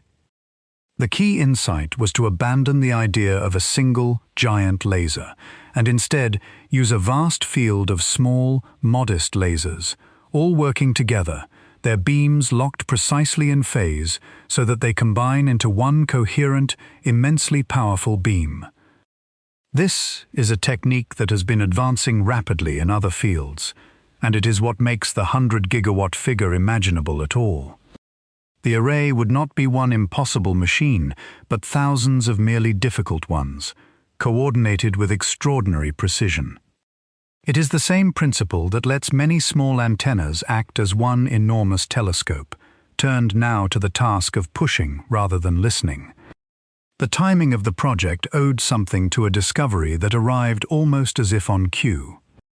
In 2016, the same year Breakthrough Starshot was announced, astronomers confirmed that the nearest star to the Sun, Proxima Centauri, part of the Alpha Centauri system, hosts a planet roughly the size of the Earth, orbiting in the region where liquid water could, in principle, exist. All at once, the nearest star system was not just a destination, but a destination with a world worth photographing, a possibly rocky planet just 4.24 light-years away. The dream of sending a probe acquired a specific target, a particular point of light that might, when seen closely, show clouds or continents or something no one had predicted. It gave the whole enterprise a face, a place to point the cameras, and it sharpened the ache of the sail's central limitation, because a probe tearing through the system in hours would have only the briefest chance to capture whatever was there. The engineering problems that remain are worth respecting in their full difficulty, because they are not minor. Each gram-scale probe must carry a camera, a power source, and a way to send its findings home, all shrunk to the size of a chip and hardened against years in deep space. And then there is the hardest communication problem imaginable. How does a device weighing a single gram, 4 light-years away, send a signal strong enough to be detected back on Earth? The power available to such a probe is minuscule, and the distance is immense, and bridging that gap with a transmitter that weighs almost nothing is a challenge no one has yet solved. The probe might reach the star and see wonders, and still be unable to whisper them back across the gulf. Every part of this mission lives at the very edge of the possible, and several parts lie just beyond it, waiting for advances no one can schedule. There is also the matter of cost and time, and here the honesty of the project's own planners is striking. They have never claimed the first probes would launch soon. The laser array alone would be one of the largest and most expensive scientific instruments ever built, and the full system might cost many billions and take decades to develop. Breakthrough Starshot was conceived not as a mission to fly next year, but as a research program to determine whether such a mission could ever fly at all, to push each impossible piece a little closer to possible and see how far the pushing could go. That patience is itself a kind of seriousness. It treats interstellar travel not as a stunt, but as a generational project, one that might begin now and bear fruit in the hands of people not yet born. Still, we should not let the limitation eclipse the wonder. Every method beneath this one on the list was, in the end, a study, a blueprint, a proof that someone had thought hard about the problem. The laser sail is the first concept in the history of interstellar travel with real money behind it, real engineers refining it, and a launch date that a living person might see. It is the closest the human species has ever come to actually reaching for another star with its hands rather than only its imagination. And yet a sail that cannot slow down can only glimpse a star as it rushes by. To arrive at a star and stay, to enter its light and remain there, a ship would need to carry not a distant laser, but a star's own engine, burning inside it, the same fire that lights the suns themselves. Number 5. Fusion rockets. Look up on a clear night, and every point of light you see is doing the same thing. Every star in the observable universe, all hundreds of billions of them in our galaxy alone, and all the galaxies beyond, is powered by a single process. That process is nuclear fusion, the forcing together of light atomic nuclei into heavier ones, and the release of energy when they join. Our own sun does it on a scale that is difficult to hold in the mind. Every second, the sun converts about 600 million tons of hydrogen into helium, and it has been doing so steadily for about 4.5 billion years, and will continue for billions more. Fusion is the engine of the cosmos. It is the reason there is light and warmth and, ultimately, life at all. And for as long as physicists have understood how it works, they have asked one simple, almost childlike question. What if we put it in a rocket? The 5th method on our list is the fusion rocket, and it holds a special place. Because of all the advanced concepts we will discuss, it is the one most widely considered the genuinely achievable path to interstellar capable speeds. It is worth being precise about what a fusion rocket is and how it differs from something we have already met. Project Daedalus, the great nuclear pulse design, also used fusion, but it used it in bursts, detonating fuel pellets hundreds of times a second, riding a string of tiny explosions. A dedicated fusion rocket is a different animal. It is not a pulse drive, but a sustained one, a controlled fusion reaction burning continuously inside the engine, its energy channeled steadily out the back as a stream of superheated plasma. Not a series of blasts, but a flame, held and directed, the way a star holds its own fire against the pull of its gravity. The appeal of this method is written in its numbers, and the numbers are extraordinary. A fusion rocket could, in theory, achieve a specific impulse exceeding 1 million seconds. Return, for a moment, to our ladder of efficiency. Chemical rockets reach about 450 seconds. Nuclear thermal engines reach around 1,000. Even nuclear pulse designs top out in the thousands. A fusion rocket reaches into the millions, roughly 2,000 times more efficient than the chemical rockets that carried us to the moon. Serious engineering studies model exhaust velocities of 10,000 kilometers per second or more, a substantial fraction of light speed for the exhaust itself. And what that efficiency buys, in the end, is a journey. A fusion rocket could carry a spacecraft to somewhere between 10 and 20% of the speed of light, placing Alpha Centauri within a voyage of roughly 20 to 40 years. That is a crossing a crew could begin and complete. It is not tens of thousands of years. It is not a one-way glimpse at a fifth of light speed. It is a real journey, out and, in principle, even back. So why do we not have one? Why, if fusion is so promising, are there no fusion rockets flying today? The answer is that controlled fusion is one of the most difficult things human beings have ever tried to do. And we have not yet finished learning how. To fuse hydrogen nuclei, you must overcome their natural repulsion, forcing them close enough together that they merge. The Sun does this through the crushing pressure of its own immense gravity, a pressure we cannot reproduce on Earth. So instead, we must use staggering heat, plasmas hotter than the core of the Sun, held in place by powerful magnetic fields or crushed by lasers, and keeping such a plasma stable, contained and productive has proven fiendishly hard. The largest effort to master it is a machine called ITER, now under construction in the south of France. It represents the combined investment of 35 nations and decades of accumulated research, an enormous international project to prove that fusion can produce more energy than it consumes. It is a monument to how seriously humanity takes this goal, and as of now, it has not yet produced net energy. There is an old, rueful joke among physicists, one that has stayed painfully accurate for half a century.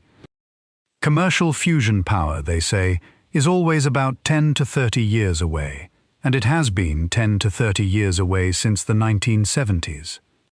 The horizon keeps receding as we walk toward it. Each generation of physicists believes their children will live in a world of fusion power, and so far each generation has handed the same promise, undelivered, to the next. For a starship, there is an additional problem beyond simply making fusion work. You must make it work in something small enough to fly. A power plant the size of ITER is not going anywhere.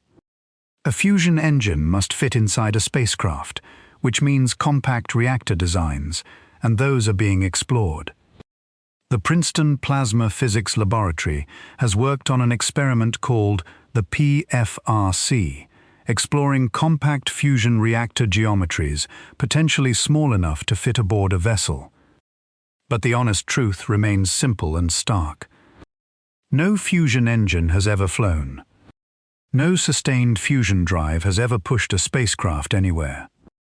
The concept is sound, the studies are detailed, and the hardware does not yet exist.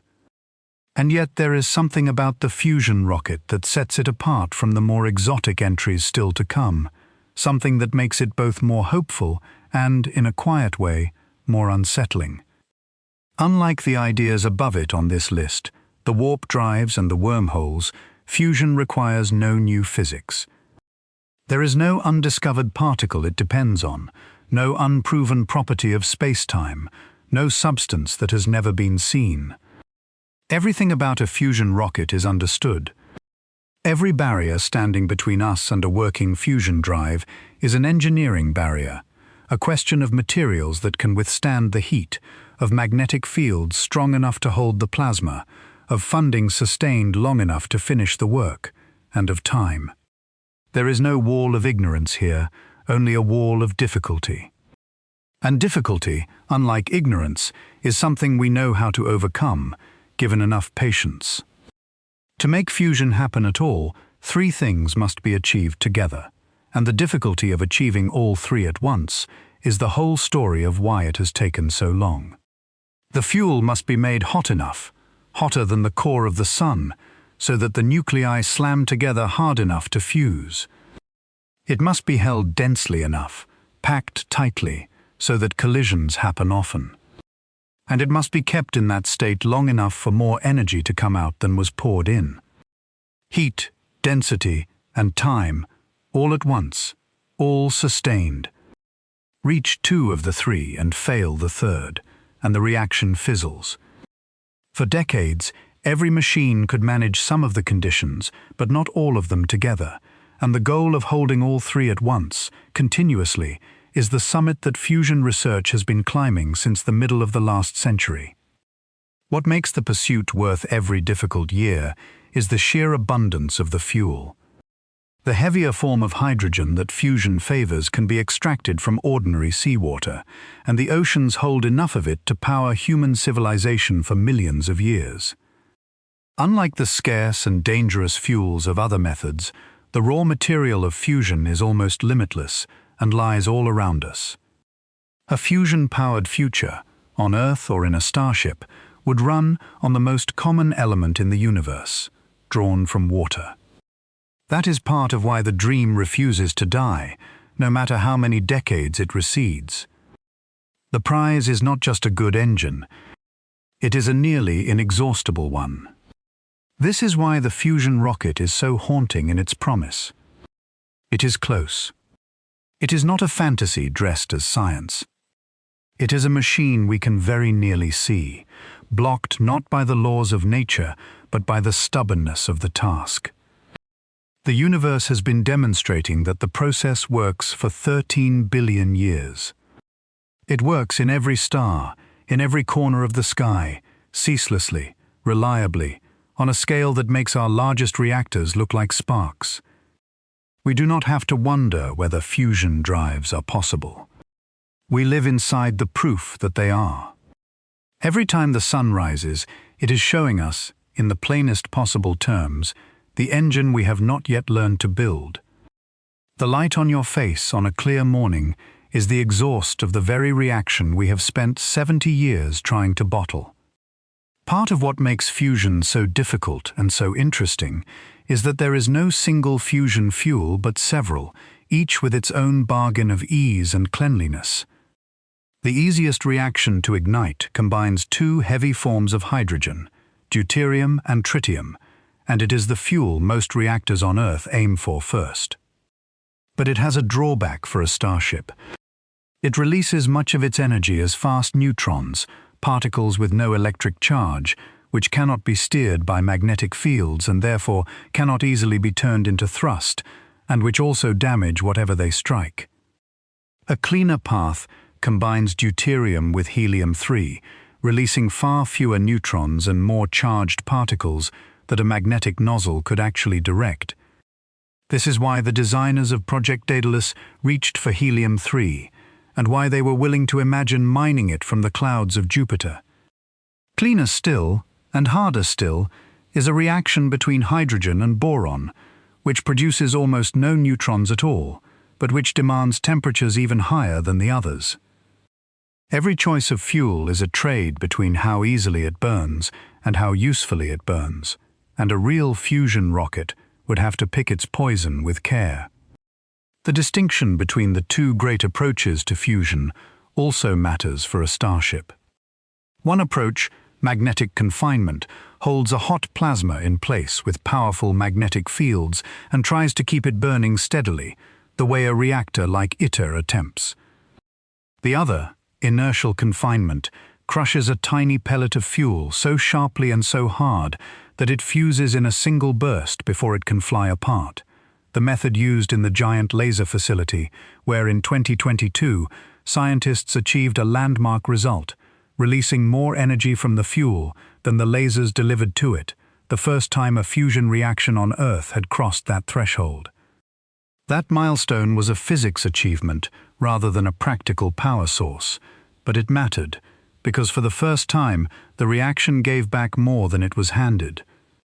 Both approaches have their champions, and both have been proposed as the heart of a fusion rocket, one burning steadily like a torch, the other pulsing like the nuclear pulse designs but on a smaller, cleaner scale. There is a specific design worth mentioning because it shows how close some believe this technology could be. At the Princeton Plasma Physics Laboratory, researchers have worked on a concept sometimes called a direct fusion drive, built around the compact reactor geometry of their experiment, which would use magnetic fields to confine a small, steady fusion reaction and channel its charged exhaust directly out the back for thrust, while also generating electricity for the spacecraft. Such an engine, its designers suggest, might be small enough to power missions to the outer solar system within a few decades, carrying far heavier payloads far faster than anything we fly today. It would not be an interstellar engine at first. It would be a solar system engine, a way to reach the outer planets in a handful of years rather than a decade or more. But it would be the first real fusion drive, and the first rung of a ladder that leads, eventually, toward the stars. It is worth dwelling on the phrase that follows fusion everywhere, the rueful joke that it is always 30 years away. That reputation is not really a criticism of the science. It is a description of how staggeringly hard the engineering is, and of how underfunded the effort has often been relative to its difficulty. The physics has never been in doubt. We have known since the early 20th century exactly why the stars shine, and we have built devices that fuse atoms since the middle of that century. What we have not managed is to make the process produce more energy than it consumes, continuously, in a controlled and containable way, on Earth. That is not a mystery of nature waiting to be solved.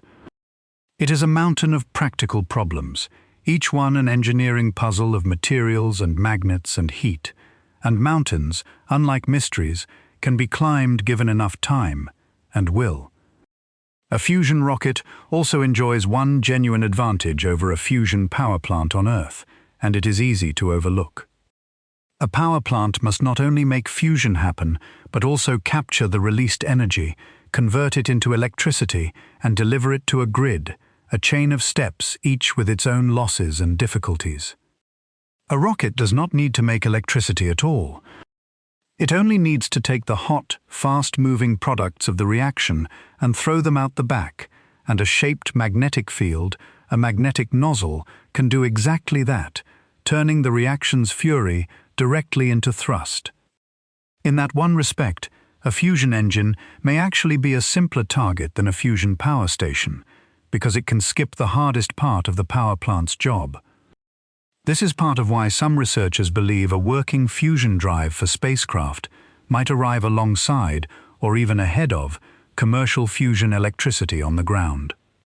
But the rocket faces its own hard constraint that the power plant does not, and it is the eternal enemy of this list: mass. A fusion power station can be as large and heavy as it needs to be, sprawling across a landscape, cooled by rivers. A fusion rocket must fit inside a spacecraft and fly, which means the reactor, the magnets, the shielding, and the structure must all be made light enough to accelerate, and yet strong enough to contain a reaction hotter than the core of a star. Every kilogram of engine is a kilogram that must itself be pushed to interstellar speed. This is why compact reactor designs matter so much for spaceflight, and why the challenge is not simply to make fusion work, but to make it work small and light. The star over our heads is enormous precisely because it can afford to be. A starship cannot. And that is precisely what makes fusion the pivot point of this entire list. Below it lie the methods that fly today, or nearly could. Above it lie the methods that require physics we do not have, exotic matter and folded space-time, and fuels we cannot gather.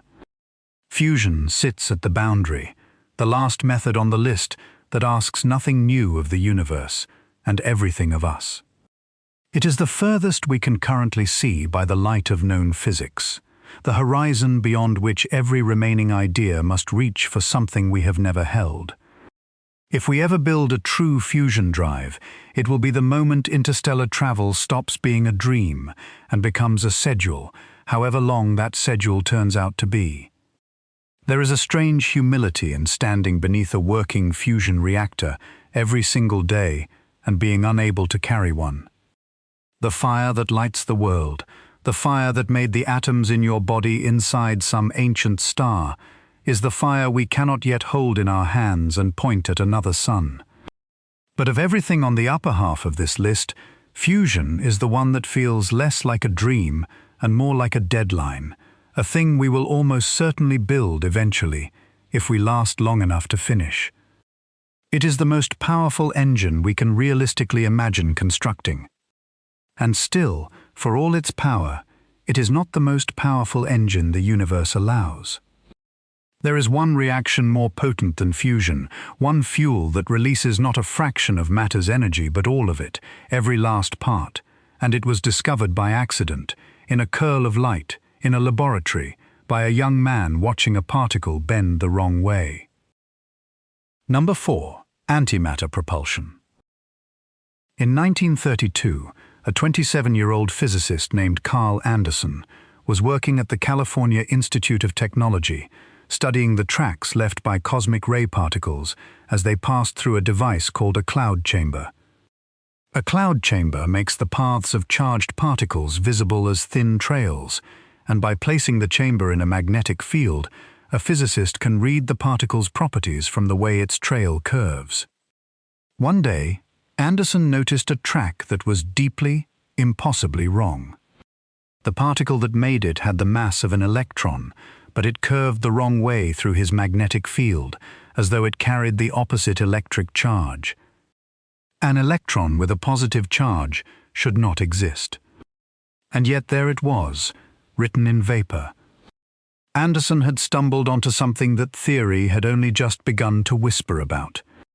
He had found antimatter, the mirror image of ordinary matter, and with it, physics had just been handed its most powerful and most dangerous fuel. To understand why antimatter sits so high on this list, you have to understand what happens when it meets ordinary matter.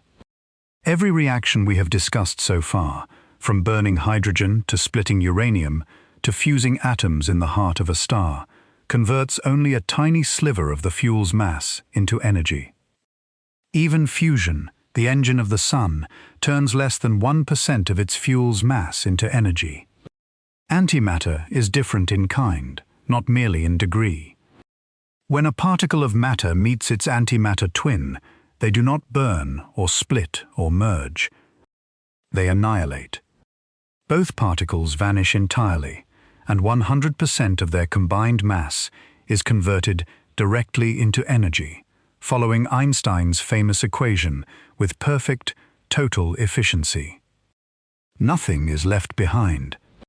There is no ash, no waste, no partial reaction. All of it becomes energy. This is the most complete conversion of mass into energy that the laws of physics permit. There is nothing beyond it. Antimatter is the absolute ceiling. The numbers that follow from this are almost difficult to write down calmly. The energy released by matter-antimatter annihilation is approximately 9 times 10 to the 16th joules per kilogram. That figure means little on its own, so let us contextualize it, because the contextualizing is where the vertigo lives. Antimatter is roughly 10 billion times more energy-dense than the liquid hydrogen and oxygen that powered the main engines of the space shuttle. And it is approximately 300 times more energetic than nuclear fusion, the process we just called the engine of the stars. A single gram of antimatter, annihilating with a single gram of ordinary matter, would release energy comparable to a large nuclear weapon. Held correctly, channeled through a magnetic nozzle, that energy becomes thrust of a kind nothing else on this list can approach.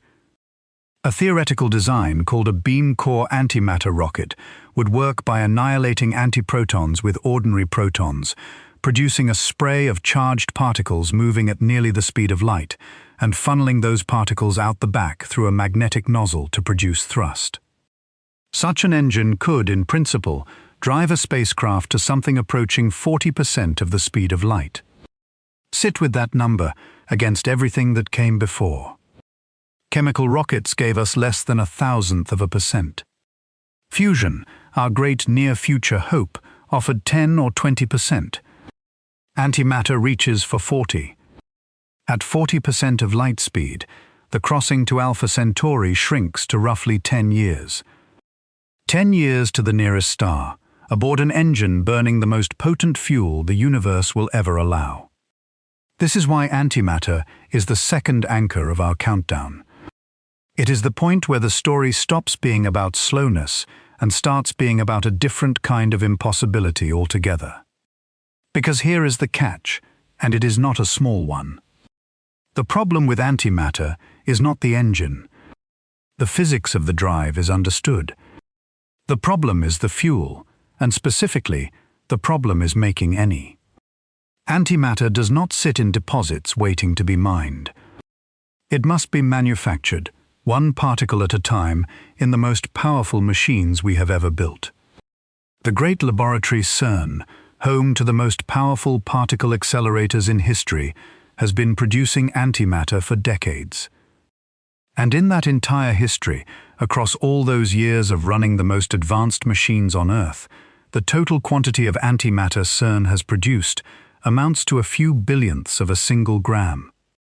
By one estimate, all the antimatter humanity has ever made, gathered together, would be enough to power a single 60-watt light bulb for a few hours. That is the sum of our production. A few hours of one dim bulb. The costs follow from the scarcity, and they are staggering. To produce just 1 gram of antihydrogen using current methods would cost, by reasonable estimates, tens of trillions of dollars, a sum comparable to the entire economic output of major nations. And a starship would need not 1 gram but many kilograms, an amount so far beyond our capacity that the gap is not measured in years of progress, but in orders of magnitude, in factors of billions. Even if we could make it, we would then face the problem of holding it. Antimatter cannot touch anything. The moment a single antiproton brushes against a single ordinary atom, both annihilate. So antimatter must be stored in magnetic containment systems that suspend it in a vacuum, never letting it contact the walls of its container, never letting it touch matter of any kind. A power failure, a flaw, a moment's contact, and the fuel destroys itself, and possibly a great deal around it, in an instant of total annihilation. And here is the detail that turns this entry from a problem into something closer to a haunting. The universe makes antimatter effortlessly, all the time, everywhere. High in the Earth's atmosphere, right now, as you listen, cosmic rays are colliding with air molecules and producing antimatter, as they have for billions of years. Thunderstorms generate it. The centers of galaxies pour it out. The raw process that we struggle to perform, one particle at a time, at unimaginable cost, the universe performs casually, continuously, on a scale beyond counting. We are not failing to understand how antimatter is made. We understand it perfectly. We simply have no way to catch what the cosmos produces so freely, no way to store it in useful amounts, no way to make it ourselves at anything beyond a whisper. In its entire history, the human species has manufactured barely enough antimatter to, in a manner of speaking, cast a shadow. The existence of antimatter was, remarkably, predicted before it was ever seen. A few years before Carl Anderson found that wrong-way track in his cloud chamber, the theoretical physicist Paul Dirac had been working on an equation to describe the electron, combining quantum mechanics with Einstein's relativity. His equation, elegant and strange, seemed to insist on the existence of a second kind of particle, identical to the electron but with the opposite charge. Dirac was hesitant about what his own mathematics implied, uncertain whether to trust it. And then Anderson, looking at cosmic rays with no knowledge of Dirac's prediction, found exactly such a particle written in vapor. It was one of those moments that recur throughout physics, where the mathematics quietly describes something real before any instrument confirms it, as though the equations know a little more than we do. The particle Anderson found is now called the positron, the antimatter twin of the electron. Turning this discovery into a usable fuel has been the work of decades, and the progress, while real, only sharpens the scale of the problem. At the laboratory called CERN, physicists have not only produced antimatter, but learned to trap and hold it. In 2010 and the years that followed, they succeeded in capturing atoms of antihydrogen, the antimatter version of the simplest atom, and holding them suspended in magnetic traps for progressively longer times, first fractions of a second, then minutes. This is an extraordinary achievement. It means we can now make not just stray antiparticles, but actual antimatter atoms, and keep them from touching anything long enough to study them.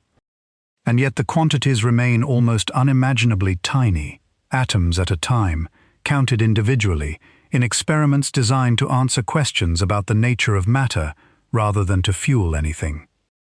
The gulf between what we can make and what a starship would need is worth stating as plainly as possible, because it is the whole story of this entry.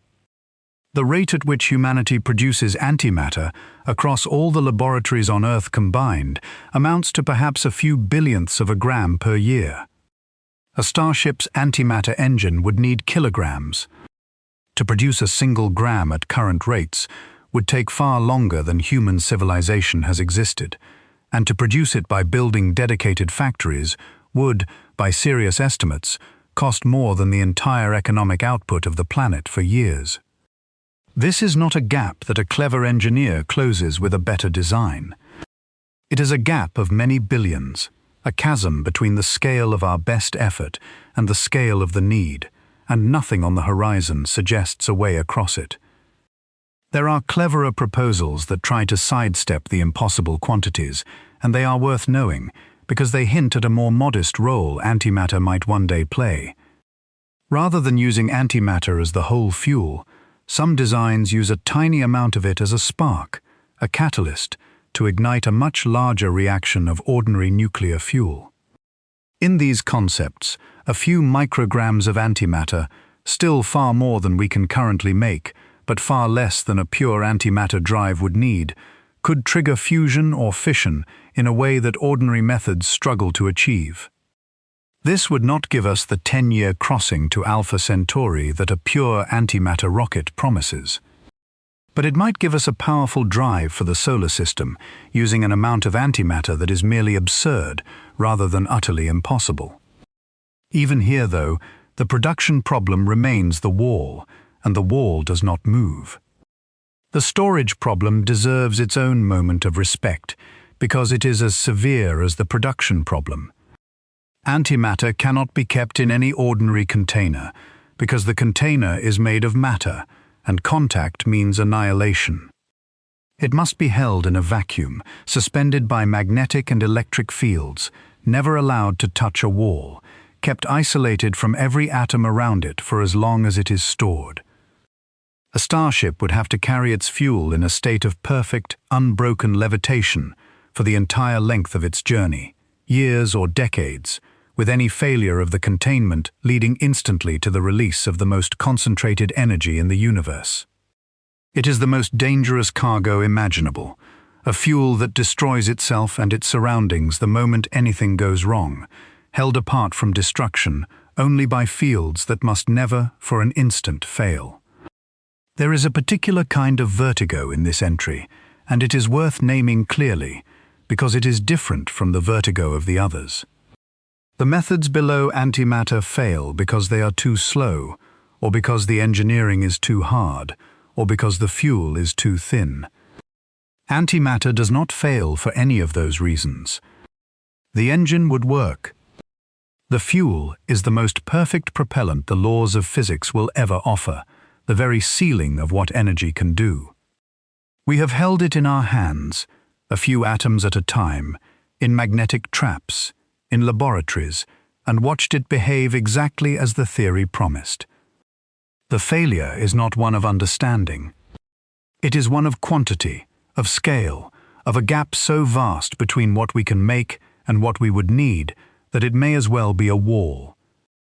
Building an actual engine from annihilation turns out to be far harder than the clean idea suggests, and the difficulty lies in what annihilation actually produces. When a proton meets an antiproton, they do not simply vanish into a tidy beam of usable energy. They produce a spray of other particles, mostly short-lived fragments called pions, some electrically charged and some neutral. The neutral ones decay almost instantly into high-energy gamma rays, a form of light so penetrating that it passes through ordinary shielding and heats or damages whatever it strikes, carrying away energy in a form very difficult to turn into thrust. The charged ones can, in principle, be caught and steered by a magnetic nozzle to push the ship forward, but they too decay within a tiny fraction of a second, which means the engine must channel them into thrust almost the instant they are born, before they fall apart. Designing a nozzle that can catch and direct these fleeting particles while surviving the flood of gamma rays is a problem at the very edge of imaginable engineering. The energy densities involved are worth making concrete, because the comparison is where the true strangeness lives. A single gram of antimatter meeting a single gram of ordinary matter would release energy roughly comparable to a large nuclear weapon from a total quantity of fuel you could balance on a fingertip. To carry a starship to another star at a meaningful fraction of light speed would require not 1 gram, but many kilograms of the stuff, each kilogram holding the destructive potential of a substantial arsenal, all of it suspended in magnetic fields that must never fail. The perfect fuel is also, unavoidably, the most concentrated danger ever conceived, and a ship carrying it would be carrying, in effect, the energy of a war held apart from release by nothing but a working magnet. This is why the most realistic near-term proposals do not imagine antimatter as the whole engine at all, but as a spark. A few micrograms, used to trigger a much larger reaction of ordinary nuclear fuel, could give a spacecraft real power without demanding the impossible kilograms. Such a design would not reach the nearest star in 10 years. But it might open the outer solar system, and it would use antimatter in a quantity that, while still far beyond our current production, is at least conceivable rather than fantastical. It is a humbler vision, and precisely because it is humbler, it is the version of antimatter propulsion most likely to fly first, if any version ever does. It is worth placing antimatter's energy against the other methods one last time, because the ranking of fuels tells the whole story of this list in miniature. Chemical bonds, the fuel of every rocket we fly, release a certain modest amount of energy per kilogram. Nuclear fission, splitting heavy atoms, releases roughly 1,000,000 times more. Nuclear fusion, joining light atoms, releases several times more than fission again. And antimatter annihilation releases hundreds of times more than fusion, converting every last part of its mass into energy with perfect completeness. There is nothing beyond it. You cannot extract more energy from a kilogram of anything than by annihilating it against a kilogram of its opposite. Antimatter is not merely the best fuel we know. It is the best fuel that can exist, the final entry in the ladder of energy density, with no rung above it. That is what makes its scarcity feel less like an engineering problem and more like a cruel joke told by the universe. We have discovered the ultimate fuel, identified it precisely, held single atoms of it in magnetic traps, and confirmed it behaves exactly as the theory promises. And we can make so little of it that all our effort across all our history would barely power a single dim bulb for an evening. The ceiling of what energy can do is real, and it is reachable in principle, and it sits behind a wall of production so high that the perfect fuel may remain forever a laboratory curiosity rather than a source of flight. We live, in a sense, inside the proof twice over. With fusion, we live inside the proof that the engine is possible, because the sun burns it above us every day. With antimatter, we live inside the proof that the fuel is real, because the sky manufactures it above us every day. In both cases, the universe shows us the answer plainly and withholds the means. The sun offers the engine we cannot yet build. The atmosphere offers the fuel we cannot yet catch.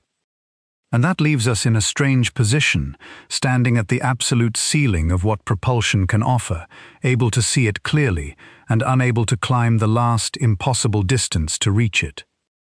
If we cannot gather enough fuel to arrive within a single lifetime, then perhaps the answer is not to go faster at all.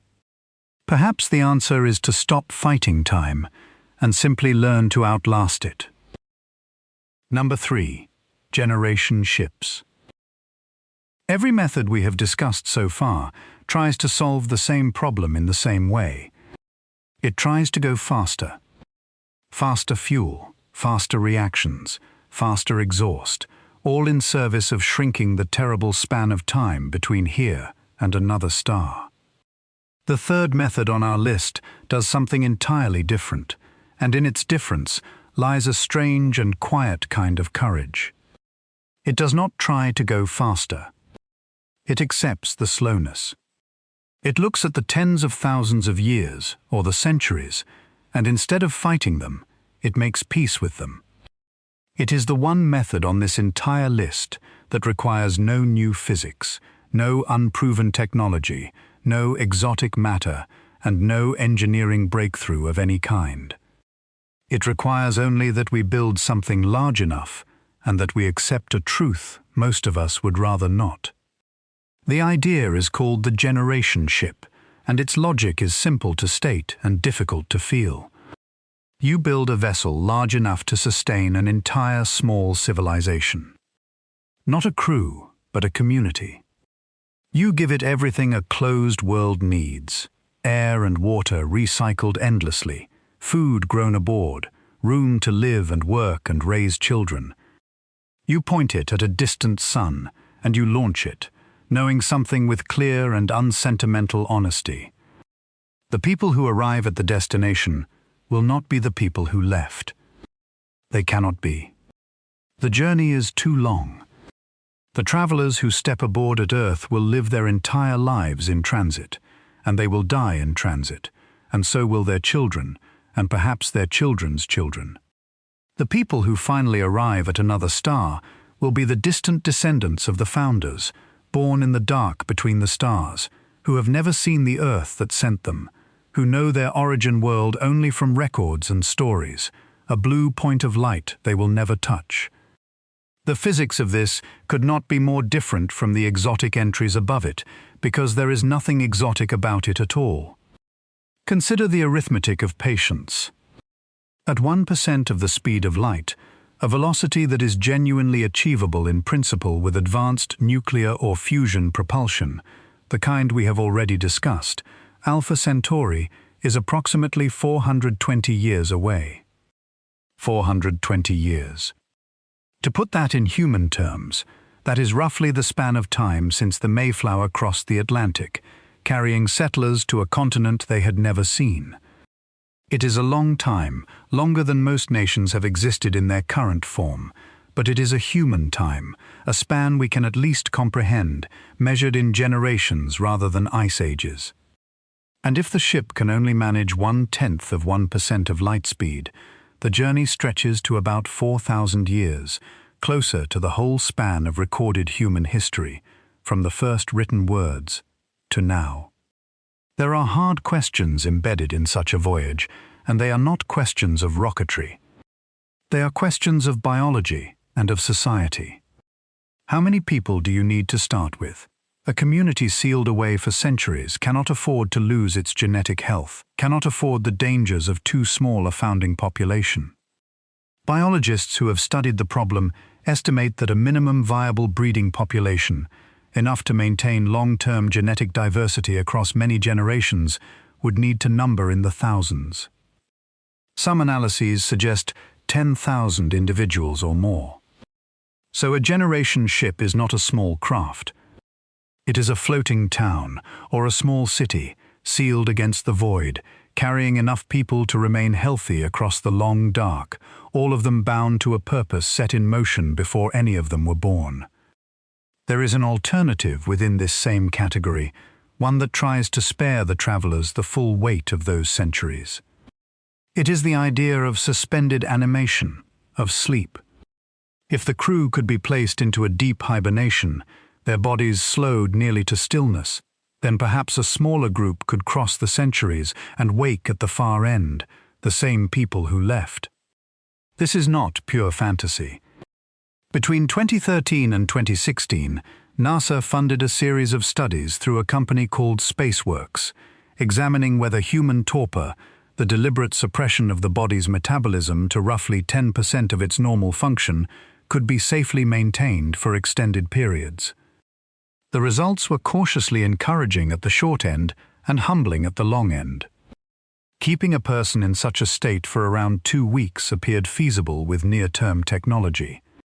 But durations of years, let alone the decades or centuries a starship would demand, remain entirely speculative. No one has ever demonstrated that a human being can be placed into deep metabolic suspension and then reliably revived after years, much less after a lifetime, much less after several. So the generation ship, in its purest form, comes back to the harder truth, the one it asks us to accept. What this method demands of us is not an engineering solution. Every technical challenge it poses has, at least on paper, a theoretical answer. We know how to recycle air. We know how to grow food in closed systems. We know, roughly, how large the ship and the population must be. The deep problem of the generation ship is not technical at all. It is human. Can a society sustain a sense of purpose across centuries? Can the great-grandchildren of the people who launched the ship remain committed to a mission they never chose, a destination they have never seen, a promise made by ancestors they know only as names? The founders will volunteer. But their descendants, born in a metal world moving through the dark, will inherit the voyage without ever having agreed to it. They will live and die inside a decision made before their birth, carrying the memories of a planet they know only from records, trusting a future none of them will live to see. The question of how many people you would need has been studied with real rigor, and the answers have shifted as the analyses have grown more careful. Early estimates suggested that a founding population in the low hundreds might be enough to maintain genetic health across a long voyage, provided the community managed its reproduction carefully. Later and more cautious studies, accounting for the accidents and imbalances that any real population suffers over centuries, pushed the number higher, into the many hundreds or the low thousands, to provide a margin of safety against disease, misfortune, and the slow erosion of genetic diversity. The exact figure depends on assumptions about how long the journey takes and how tightly reproduction is managed, but the shape of the answer is consistent. A generation ship is not a lifeboat. It is a floating population large enough to be a genuine society, carrying within itself the full diversity a species needs to remain healthy across time. The deeper dangers of such a voyage are not biological but social, and they are harder to engineer around. A community sealed away from all the world for centuries would face challenges no expedition in history has ever confronted. Knowledge could decay across generations, skills could be forgotten, the reasons for the mission could fade into myth or be actively rejected by descendants who never chose it. There is a real risk that a closed society, with nowhere to go and no outside authority, could fall into rigidity or conflict, that the careful order of the founders could give way to something darker among their great-grandchildren. Every human society we have ever known has existed within a larger world that shaped and corrected it. A generation ship would be a society entirely alone, its only context the metal walls around it and the slowly shifting stars outside. Sustaining not just the bodies but the purpose, the knowledge, and the peace of such a community across centuries may be the hardest problem of all, and it is one no amount of engineering can fully solve. Our one real attempt to build a sealed, self-sustaining world offers a sobering lesson.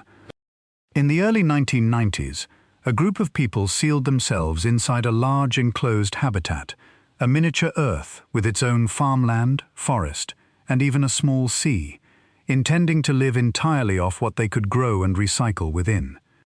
The experiment struggled almost immediately. The balance of gases in the air drifted dangerously, food ran short, and the small crew faced hunger and tension long before their planned time was up. It was, in the end, a humbling demonstration of how difficult it is to build even a small, closed ecosystem that can sustain human life without constant help from the outside. A generation ship would need to do what that experiment could not, and do it for centuries, with no possibility of opening a door for relief. The problem of keeping a closed world alive is not a detail. It may be the central obstacle.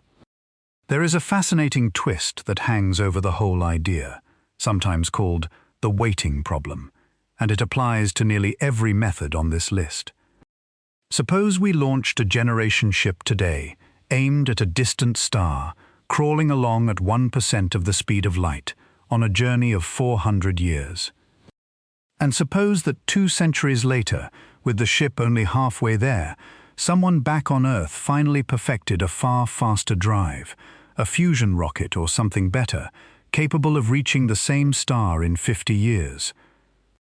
The later ship would arrive first. The pioneers who launched in the slow ship would arrive to find the world already settled by people who left long after them, aboard better machines. This strange logic suggests that there may be a wrong time to leave, that patience on Earth might sometimes beat haste in space, and that the first ship to a star may not be the first ship launched. It is a peculiar kind of race, one where standing still a little longer can carry you further, and it complicates the simple heroism of setting out. And yet, for all these difficulties, the generation ship retains something none of the faster methods possess. It could be started now.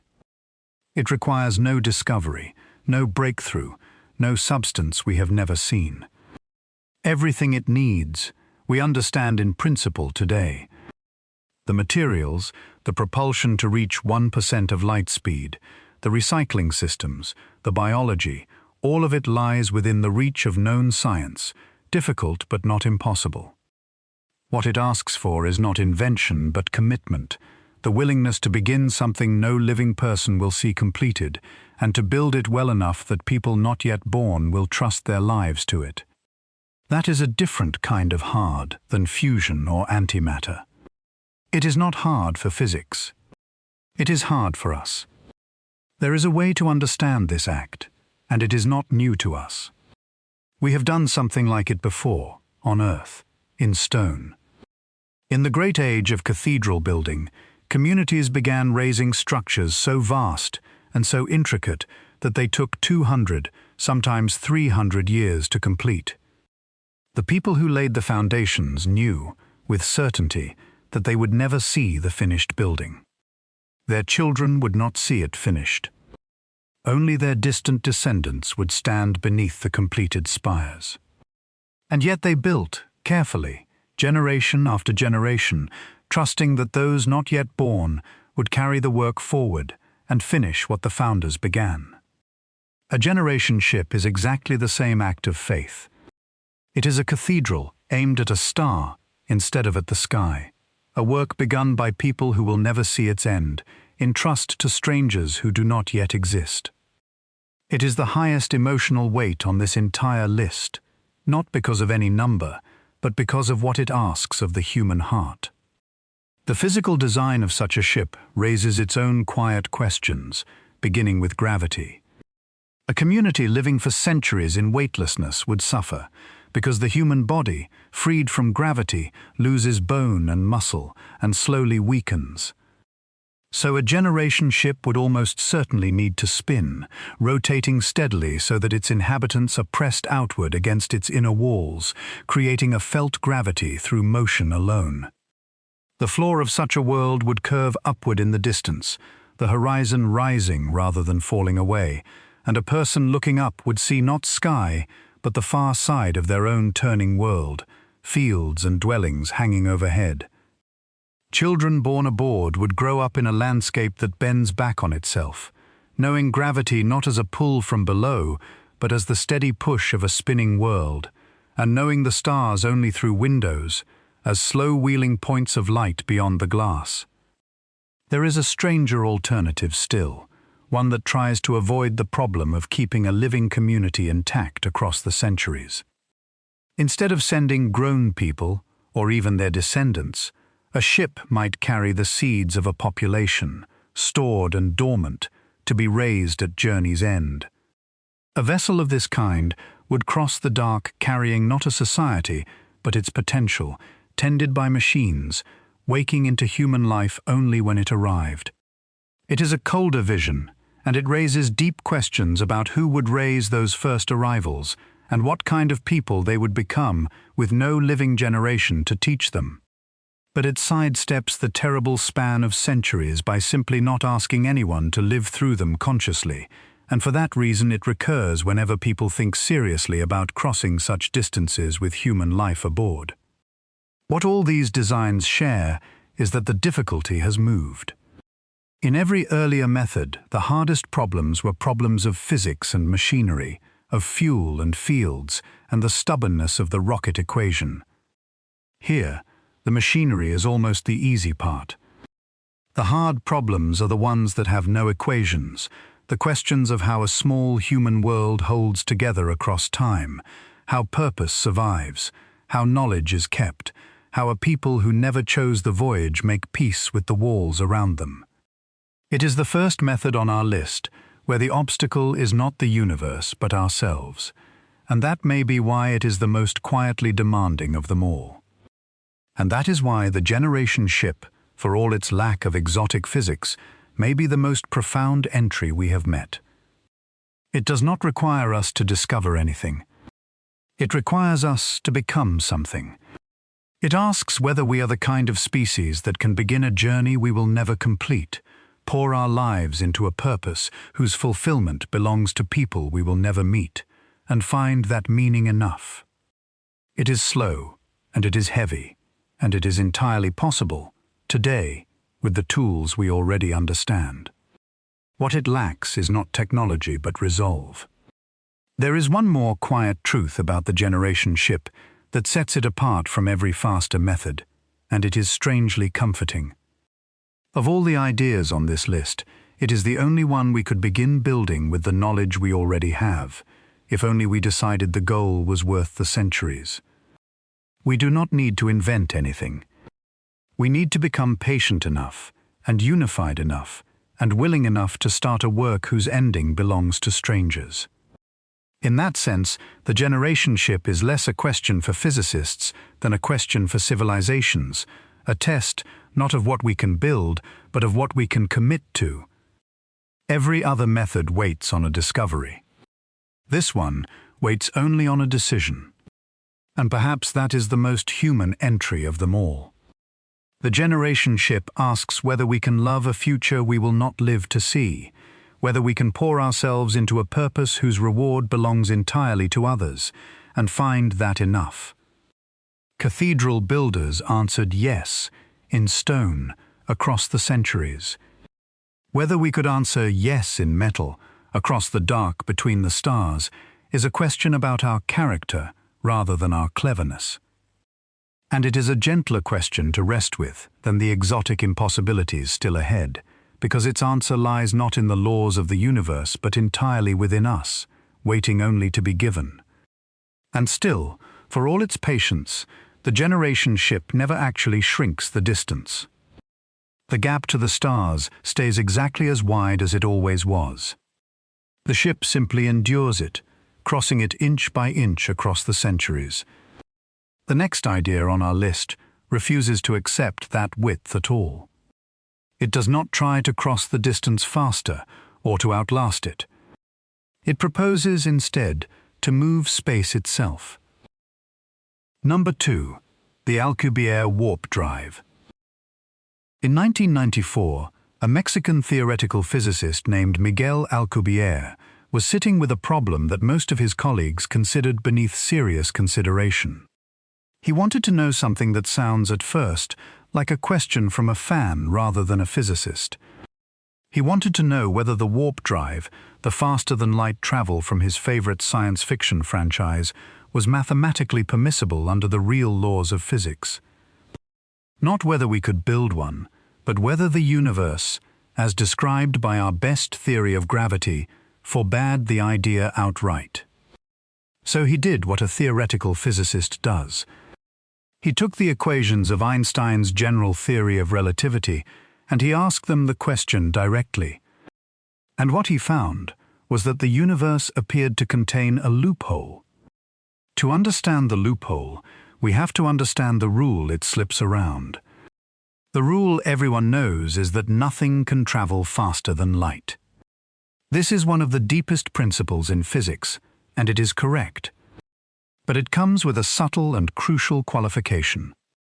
Nothing can travel faster than light through space. The rule governs how objects move relative to the space immediately around them. It says nothing, however, about how fast space itself can move, or stretch, or contract. And space, according to general relativity, is not a fixed and rigid stage. It is flexible. It can bend, expand, and compress. In fact, we know that space can move faster than light, because in the earliest instance after the Big Bang, during the epoch we call inflation, space itself expanded faster than light, carrying regions of the universe apart at speeds no object could ever reach. The speed limit applies to things moving through space. It does not apply to space itself. Alcubierre's insight was to ask what would happen if you could manipulate space deliberately, the way the early universe did naturally. His mechanism does not accelerate a spacecraft to faster-than-light speeds at all. It does something far stranger and far more elegant. It proposes to contract the space in front of the ship, squeezing the distance ahead of it, while simultaneously expanding the space behind it, stretching the distance to the rear. The ship itself sits inside a bubble of ordinary, flat, undisturbed space, a calm pocket riding within the distortion. Inside that bubble, the ship never moves faster than light relative to its immediate surroundings. It simply floats, at rest, in free fall. But the bubble, the warped region of space-time carrying the ship along, can travel at effectively any speed the mathematics permits, including many times the speed of light, without any object inside ever crossing the local speed limit. Space does the moving. The ship merely rides. The consequences, if it could be built, would be beyond anything else on this list. A passenger inside the bubble would feel no acceleration at all, no crushing forces, no press of speed, because relative to the space around them, they are not accelerating. They are sitting still while the universe rearranges itself to bring the destination closer. The journey to Alpha Centauri, tens of thousands of years for a chemical rocket, decades even for our fastest realistic drives, could take days. Or hours. Or, in principle, minutes. And crucially, the physics within the framework of general relativity does not forbid this. Alcubierre published his result in a respected journal, Classical and Quantum Gravity, in a paper titled The Warp Drive, Hyper-Fast Travel Within General Relativity. It was a real solution to Einstein's equations. The geometry was consistent. The universe, it seemed, had left a door unlocked. And then came the problem, the one that has kept the warp drive a subject of argument for 3 decades, rather than a subject of engineering. To create the Alcubierre geometry, to bend space in exactly the way the design requires, the equations demand a very particular ingredient. They require a region of negative energy density, a substance physicists call exotic matter. Ordinary matter and ordinary energy bend space in one direction, the direction we call gravity, pulling things together. To expand space behind the ship and hold the bubble open, you need the opposite, matter that gravitationally pushes rather than pulls, energy that is somehow less than nothing. And no such material has ever been observed in nature. We have never held it, never measured it, never confirmed that it can exist in the forms and amounts the warp drive would need. The door is unlocked, but the key is made of a metal no one has ever seen. Worse, when Alcubierre first ran the numbers, the amount of this exotic matter required was catastrophic. The original calculation suggested that the energy needed to sustain the warp bubble would exceed the total mass energy of the entire observable universe. Every star, every galaxy, every particle in all of visible creation converted to energy, and still not enough for a single warp jump. That is not a difficulty. That is a wall. But the story did not end there, because other physicists took the idea seriously enough to refine it. In 1999, a physicist named Chris van den Broek proposed a clever modification to the bubble's shape that reduced the energy requirement dramatically, from the mass of the universe down to something more like the mass energy of the planet Jupiter. Still enormous. Still hypothetical, still made of exotic matter whose properties remain physically unconfirmed.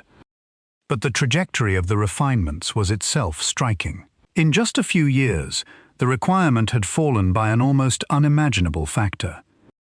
The wall was still there, but it had moved. The refinements did not stop with the reduction in energy. Over the following decades, a small but persistent community of physicists kept returning to the warp idea, each trying to tame some part of its wildness. At the American Space Agency, a researcher spent years exploring whether reshaping the warp bubble, giving it a thickened ring-like wall rather than a thin shell, might lower the energy requirement further, and whether laboratory experiments could detect even the faintest hint of the effect. Those particular experiments remained inconclusive and contested, and it is important to be careful here, because the field is one where hope can outrun evidence. But the effort reflected something real, a stubborn refusal to let the idea die simply because it was hard, a sense that a genuine solution to Einstein's equations deserved to be pushed as far as it could go.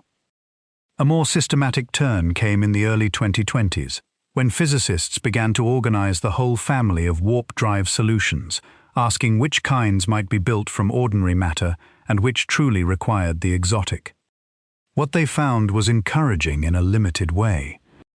It appears that a broad class of warp drives can be constructed, at least on paper, using only positive energy, so long as they stay below the speed of light.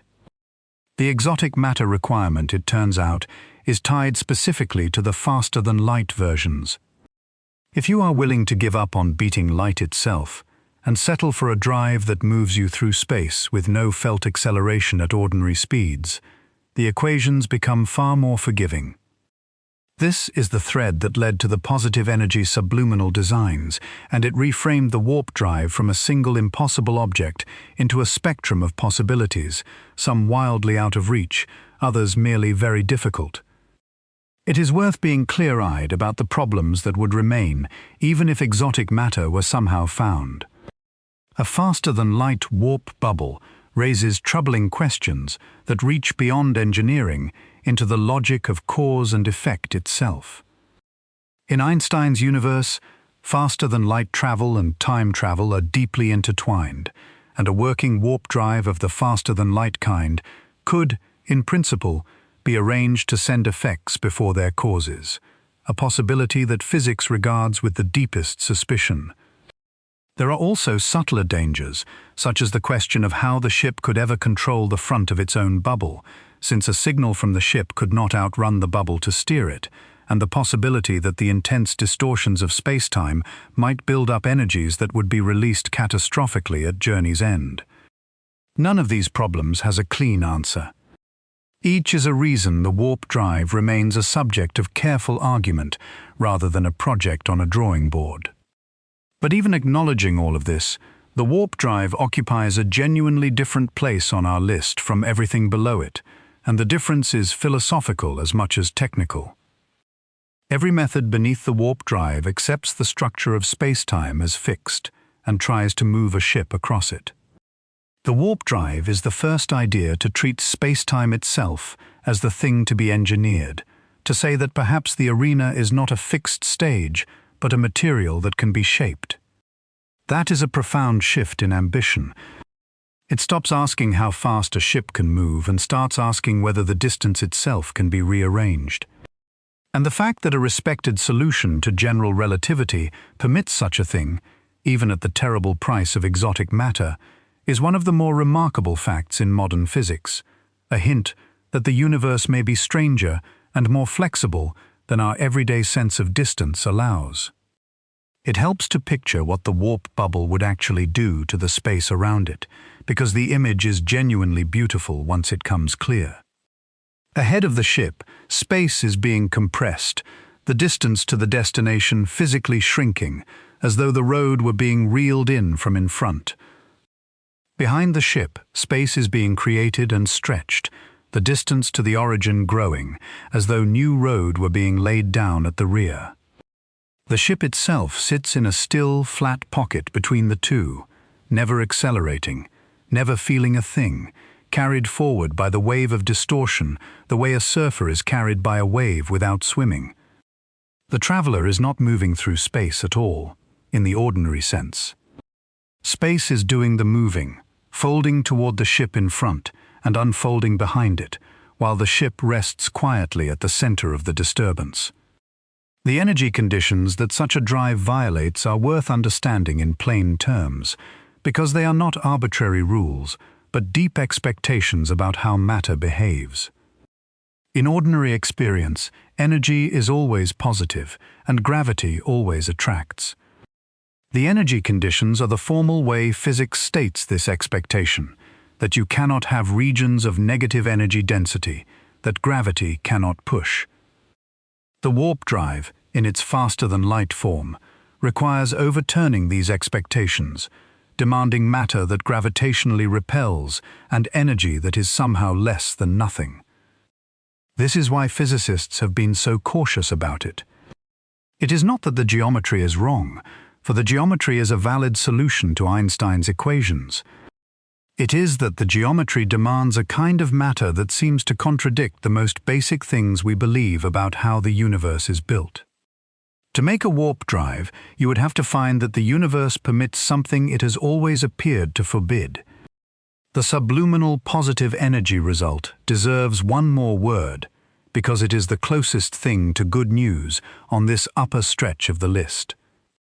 A drive that carries its passengers inside a bubble of flat space, feeling no acceleration, using only known physics, would be extraordinary even if it never broke the light barrier. It could allow enormous accelerations to be endured comfortably, journeys through the solar system, and perhaps beyond, conducted without the crushing forces that limit ordinary rockets. It would not fold the distance to Alpha Centauri into an afternoon. But it would be a real warp bubble, a real piece of shaped space-time carrying real passengers, and its arrival, if it ever comes, would mark the first time humanity moved not through space, but with it. It is worth being honest about how far outside known physics this remains. The Alcubierre drive, in its faster-than-light form, violates three of the energy conditions of general relativity simultaneously, the conditions that ordinary matter and energy are expected to obey. It is a mathematically consistent solution that nonetheless demands a form of matter no experiment has ever found, in quantities we cannot produce, behaving in ways we have never confirmed. For 30 years it has lived in exactly this uncomfortable place, permitted by the mathematics of general relativity and seemingly forbidden by everything we know about what matter can actually do. But even here, at the edge of the plausible, the ground has recently shifted in a small and real way. In 2023, researchers at the University of Alabama in Huntsville published a paper demonstrating that a subluminal warp drive, one that moves below the speed of light, is theoretically possible using only ordinary positive energy, requiring no exotic matter at all. This is a smaller promise, and it is important to be clear about that. Such a drive cannot break the light barrier. It cannot make the journey to Alpha Centauri take an afternoon. What it can do, in principle, is move a passenger through space inside a warp bubble, with no felt acceleration, no crushing forces, using only physics we already understand and matter we already have. It is not the starship of fiction, but it is the first version of the warp idea that steps out of the realm of exotic matter and into the realm of the merely difficult, and that is not nothing. It is a real foothold on an idea that spent 3 decades seeming to have none. There is a wonder in the simple fact that this idea exists at all as legitimate physics, rather than mere fiction, and it is worth letting that sink in. A young physicist, curious about a spaceship from a television show, took the most respected theory of gravity we possess, the theory that has passed every experimental test for over a century, and asked it a direct question, and the theory answered that yes, in principle, space can be arranged to carry a ship faster than light, without the ship ever locally crossing the light barrier. That answer did not come from imagination. It came from Einstein's own equations, the same equations that describe the orbits of planets and the bending of starlight and the ticking of clocks near massive bodies. The warp drive is not a violation of relativity smuggled in through a back door. It is a solution relativity itself permits, hiding in the mathematics all along, waiting for someone to ask. Whether nature will ever let us use that permission is the question that has kept the field alive and uncertain for 3 decades. The exotic matter may prove impossible to gather, or impossible to exist in the needed form, and the warp drive may remain forever a true theorem about an unreachable machine. Or some future understanding of the quantum vacuum, of negative energy, of the fine structure of space-time, may reveal a path we cannot presently see. No one knows. What is certain is that the idea sits at the exact boundary between the possible and the forbidden, permitted by the mathematics and blocked, so far, by the stubborn facts of matter, and that is a rare and fascinating place for any idea to live. 30 years after Miguel Alcubierre published his paper, physicists are still arguing over whether the warp drive is a genuine discovery about the flexibility of space-time, or a mathematical curiosity that nature will never permit us to use. That argument may take a very long time to resolve, and the answer, whichever way it falls, may be one of the most consequential sentences in the entire history of human transportation. Because the warp drive represents a profound shift in how we think about the distance to the stars. Every method beneath it treats that distance as a fixed thing to be crossed, slowly or quickly, by carrying ourselves across it. The warp drive treats the distance as something malleable, a property of geometry that might, with the right kind of matter, be reshaped. And yet, for all its strangeness, the warp drive still moves you through space, however cleverly it rearranges the space around you. There is one idea left on this list, one final entry, that does not move you across the distance at all. It proposes instead to remove the distance entirely. Number 1. Wormholes. We have reached the top of the list, and it is worth pausing to notice how far we have come. We began with a working engine that would take 73,000 years to reach the nearest star. We climbed through nuclear fire and magnetic scoops, through sails of light and fusion flame, through the perfect and unreachable fuel of antimatter, through the patient centuries of the generation ship, through the reshaped geometry of the warp drive.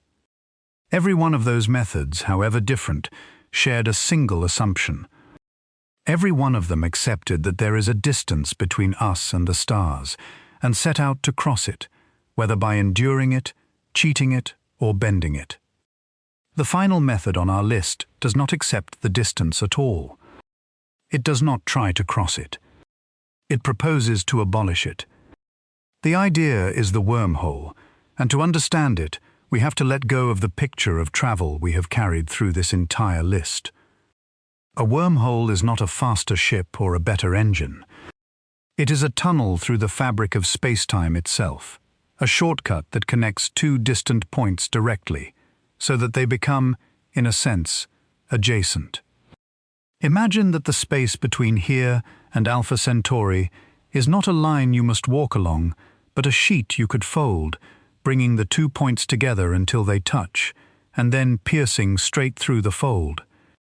You would step in on one side, in our solar system, and step out on the other, 4.24 light-years away, in an instant, or a second, or however long it takes to cross the tunnel itself. The nearest star would become as accessible as the next city. The distance would not be shortened. It would be gone. This is not a modern invention, and it did not begin as a dream of travel. It began, as so many strange things in physics do, as a footnote to the study of black holes. In 1935, Albert Einstein and his colleague Nathan Rosen were working through the mathematics of general relativity, and they found that the equations implied something neither man fully believed. The equations described a kind of bridge, a connection between two separate points in spacetime, a tunnel through the universe itself that could in principle join two distant regions as simply as a doorway joins two rooms. They called it the Einstein-Rosen bridge. For 50 years afterward, physicists treated it as a curiosity, real in the equations but surely impossible in nature, a mathematical ghost that the universe would never actually build. And then, in 1985, the idea came alive again through an unlikely door. The astronomer and science communicator Carl Sagan was writing a novel, and he needed his protagonist to travel between the stars without violating the laws of physics. Sagan was too careful a scientist to simply wave his hands, so he called a friend, the Caltech physicist Kip Thorne, and asked him a direct question. Was a traversable wormhole one a human being could actually pass through and survive, permitted by the laws of physics? Thorne took the question seriously, more seriously than anyone had before. He and his colleagues Michael Morris and Ulvi Yurtseva worked through the mathematics carefully and published a formal analysis in 1988 in the journal Physical Review Letters. Their conclusion was extraordinary. A traversable wormhole, a stable tunnel a person could survive passing through, was not forbidden by general relativity. The geometry was consistent with the laws of physics as we understand them. There was, of course, a condition, and by now it will sound familiar. To hold the throat of the wormhole open, to keep it from collapsing shut under its own gravity the instant it formed, you would need exotic matter, matter with negative energy density, the same strange substance the warp drive demanded. Ordinary matter, falling into such a tunnel, would cause it to pinch closed. Only something that gravitationally repels, something with less than zero energy, could brace the throat open long enough for anything to pass through. And once again, no such matter has ever been observed in the quantities such a structure would require. The wormhole and the warp drive fail, in the end, on the same missing ingredient, a form of matter that lives in our equations and has never once been found in our universe. Consider what a working wormhole would mean, though, and why it sits at the very top of this list. It would not reduce the journey to Alpha Centauri. It would eliminate it. And in doing so, it would render every other method we have discussed instantly, completely obsolete. Every nuclear blast of Project Orion, every magnetic scoop of the Ramjet, every atom-thin laser sail, every kilogram of impossible antimatter, every patient century of the generation ship, all of it, rendered unnecessary overnight, the moment a single traversable tunnel opened. The wormhole is the finale not merely because it is the fastest, but because it is the most total. It does not win the race. It ends the race by erasing the track. It is worth understanding why the original Einstein-Rosen bridge could not be used for travel, because the reason reveals what makes the traversable version so demanding. The bridge that Einstein and Rosen found in their equations was, in a sense, the inside of a black hole connected to another region, and it suffered from a fatal flaw. It was not stable. It would form and then pinch shut almost instantly, collapsing so quickly that not even light, let alone a spacecraft, could pass through before the throat closed. Anything that tried to cross would be trapped and crushed as the tunnel sealed.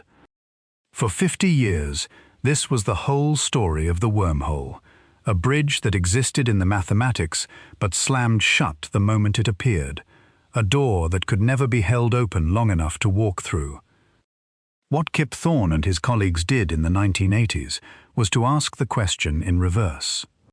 Instead of starting with a natural wormhole and finding it unusable, they started with the wormhole they wanted, a stable tunnel a human could survive, and asked what the equations of general relativity required to produce it. Working backward from the desired result, they found the answer, and the answer was exotic matter. To hold the throat of the wormhole open against its own tendency to collapse, you would need a region threaded with matter of negative energy density, matter whose gravity pushes outward rather than pulling inward, bracing the tunnel like a keystone that props a doorway instead of weighing it down. With enough of this strange substance arranged correctly, the tunnel could, in principle, stay open indefinitely, stable and traversable, a genuine shortcut through the fabric of things. The obvious objection is that exotic matter, negative energy, sounds like pure invention, and yet nature does offer the faintest, smallest hint that such a thing is not entirely forbidden.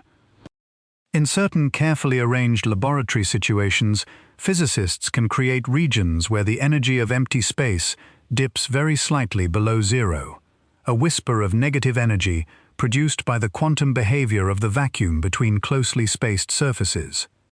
The amounts are almost nothing, nowhere near what a wormhole would require, and whether they could ever be marshaled into the enormous, stable quantities such a structure demands is entirely unknown. But the existence of even a trace of negative energy in the real world is enough to keep the door from being firmly shut. It means exotic matter is not obviously impossible, only impossibly far from our reach, which is a different and more tantalizing kind of barrier. There is a shadow that falls across the wormhole, the same shadow that fell across the faster-than-light warp drive, and it is the shadow of time itself. If a traversable wormhole could connect two distant points, then according to relativity it could, with the right manipulation, be turned into a bridge not just between places but between moments, a path into the past. This possibility troubles physicists deeply, because a route to the past invites paradox and seems to threaten the basic order of cause and effect.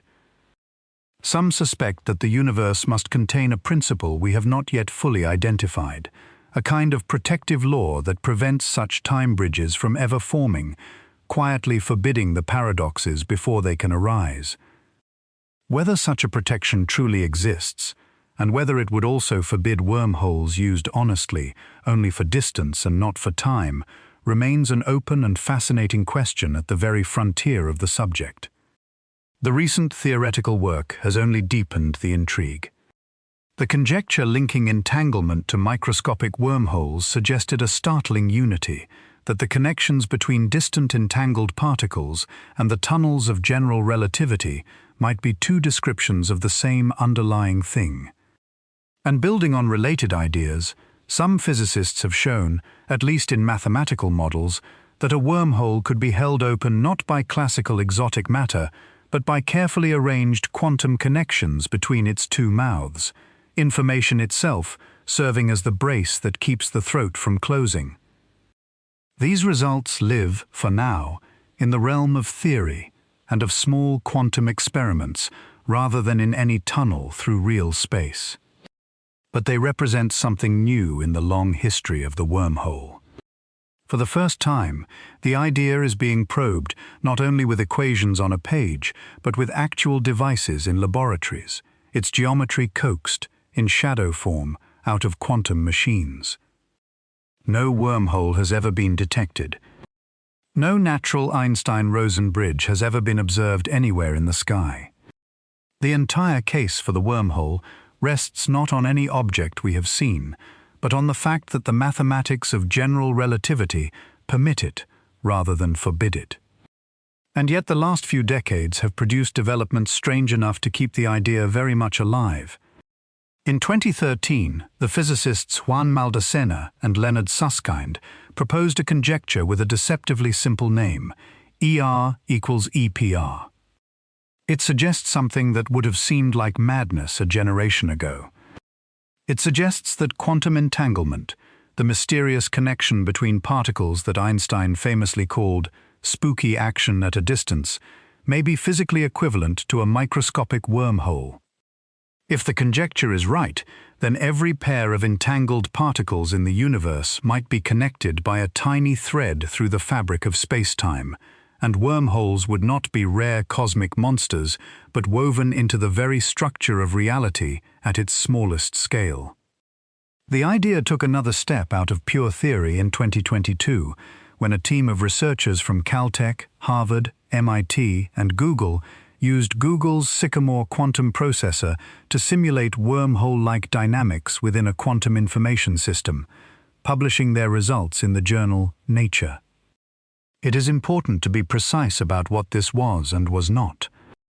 It was not a physical wormhole.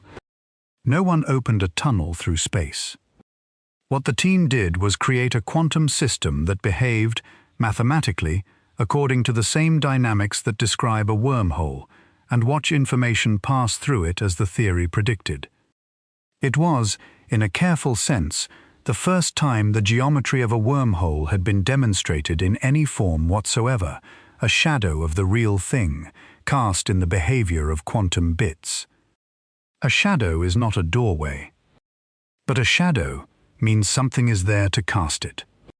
To picture a wormhole honestly, it helps to use the old image of the folded sheet, but to hold it carefully. Imagine the distance between our solar system and Alpha Centauri drawn as a line across a flat sheet of paper. To travel that line is what every other method on this list attempts, moving from one end to the other along the surface. Now imagine bending the sheet so that the 2 points come together and pressing a tunnel straight through the fold, connecting them directly. The line along the surface is still 4.24 light-years long. The tunnel through the fold might be only a few steps. That is the wormhole, not a faster way along the surface, but a passage through a dimension the surface dwellers cannot ordinarily use. The distance measured the old way does not change at all. It simply stops being the shortest path. There are practical demands hidden in that simple picture, and they are severe. For a human being to survive the crossing, the wormhole would have to be large. A tiny wormhole, even if it could be held open, would subject anything entering it to enormous tidal forces, the same kind of stretching that would tear a body apart near a small black hole, because the difference in gravity between one end of the traveler and the other would be lethal. To pass through gently, the tunnel would need to be wide and smoothly curved, which means holding open not a pinprick, but a substantial region of exotic matter, multiplying an already impossible requirement.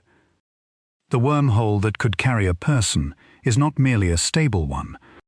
It is a large, stable, smoothly shaped one, and every added condition pushes the exotic matter demand further beyond anything we could imagine gathering. Astronomers have even considered whether natural wormholes, if they exist anywhere, might betray themselves in the sky. A wormhole braced with negative energy would bend light in a peculiar way, differently from an ordinary mass, and in principle, a careful survey might catch such a signature, a star briefly brightening and dimming in a pattern no normal object could produce. No such signature has ever been confidently found. The searches have turned up nothing, which tells us either that traversable wormholes do not litter our galaxy, or that if they exist, they are rare and quiet, and unlike our expectations. The silence is not proof of absence. But it means that, for now, the entire case for the wormhole rests on theory permitting it, with the sky offering neither confirmation nor, quite, a firm denial. It is worth holding both halves of this honestly, because the wormhole is where hope and emptiness meet most completely. On one side, the mathematics of our best theory of gravity genuinely permit a tunnel through space-time that a person could survive, and recent work has even coaxed the ghost of that geometry into behaving inside quantum machines. On the other side, no wormhole has ever been seen, no exotic matter has ever been gathered, and every practical requirement points toward a difficulty so extreme that it may lie forever beyond us. The wormhole is not a lie, and it is not a promise. It is a door that the equations insist is real. Standing at the far end of a hallway, we may never be able to walk. Here is the thought this final entry leaves us with, and it is the thought worth carrying into sleep. Every other method on this list treats the distance between the stars as the fundamental obstacle, the enemy to be defeated. The wormhole suggests something quietly revolutionary. It suggests that the distance itself was never the deepest truth. The 4.24 light-years to Alpha Centauri, the 40 trillion kilometers, the 73,000 years, are not a fixed and eternal wall built into the nature of things. They are a description of how space-time happens to be arranged right now, in this region, at this moment. And a description can, in principle, be rewritten. Every other method tries to cross the distance. The wormhole is the only one that suggests the distance was always, in a sense, an illusion, a property of the universe's geometry rather than a law of it, a crease in the fabric that the universe's own mathematics might allow us, someday, to fold. We spent 3 hours climbing toward the stars. And the entry at the very top does not tell us to climb harder. It tells us the wall we were climbing might not in the end be a wall at all, but a fold, waiting for a hand that knows where to find the crease. And so the list ends where every one of its methods began, at the same quiet distance. 10 ideas, and each one is really a different way of standing before the same wall. The chemical rocket endures the distance, crawling across it over tens of thousands of years. The nuclear engines and the sails and the fusion flame try to shrink it, cutting the crossing down toward the span of a single life.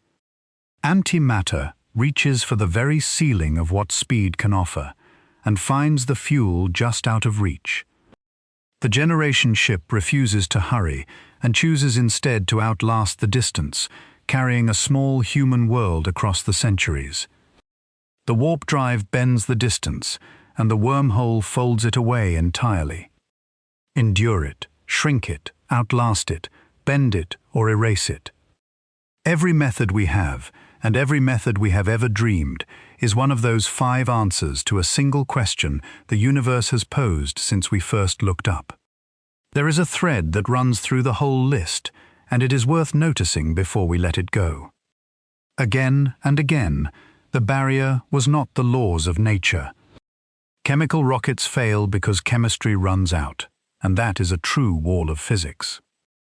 But so many of the others, the nuclear engines cancelled by a budget, the pulse ships forbidden by a treaty, the fusion drive always one underfunded decade away, failed not because the universe said no, but because we did, or because we simply have not yet finished the work. The wall between us and the stars is part physics and part patience, and only one of those two is truly fixed. The distance is real, but a surprising amount of what stops us is not the distance at all. It is us, and the choices we have not yet made. We do not yet know which answer will be the one that carries us across. Perhaps it will be fusion, patient and buildable, arriving one stubborn decade later than promised. Perhaps it will be a fleet of tiny sails, waving at another sun as they pass. Perhaps it will be a ship of thousands, and the ones who arrive will be the great-grandchildren of the ones who left. Or perhaps, someday, someone will find the crease in the geometry and step through it, and all of this careful climbing will become a story we tell about how long the wall stood before we learned it was never quite a wall. There is no need to decide tonight which it will be. The stars have waited a very long time, and they are patient, and they are not going anywhere. Let the distance be, for now, just a quiet number to rest beside. Sleep well and good night.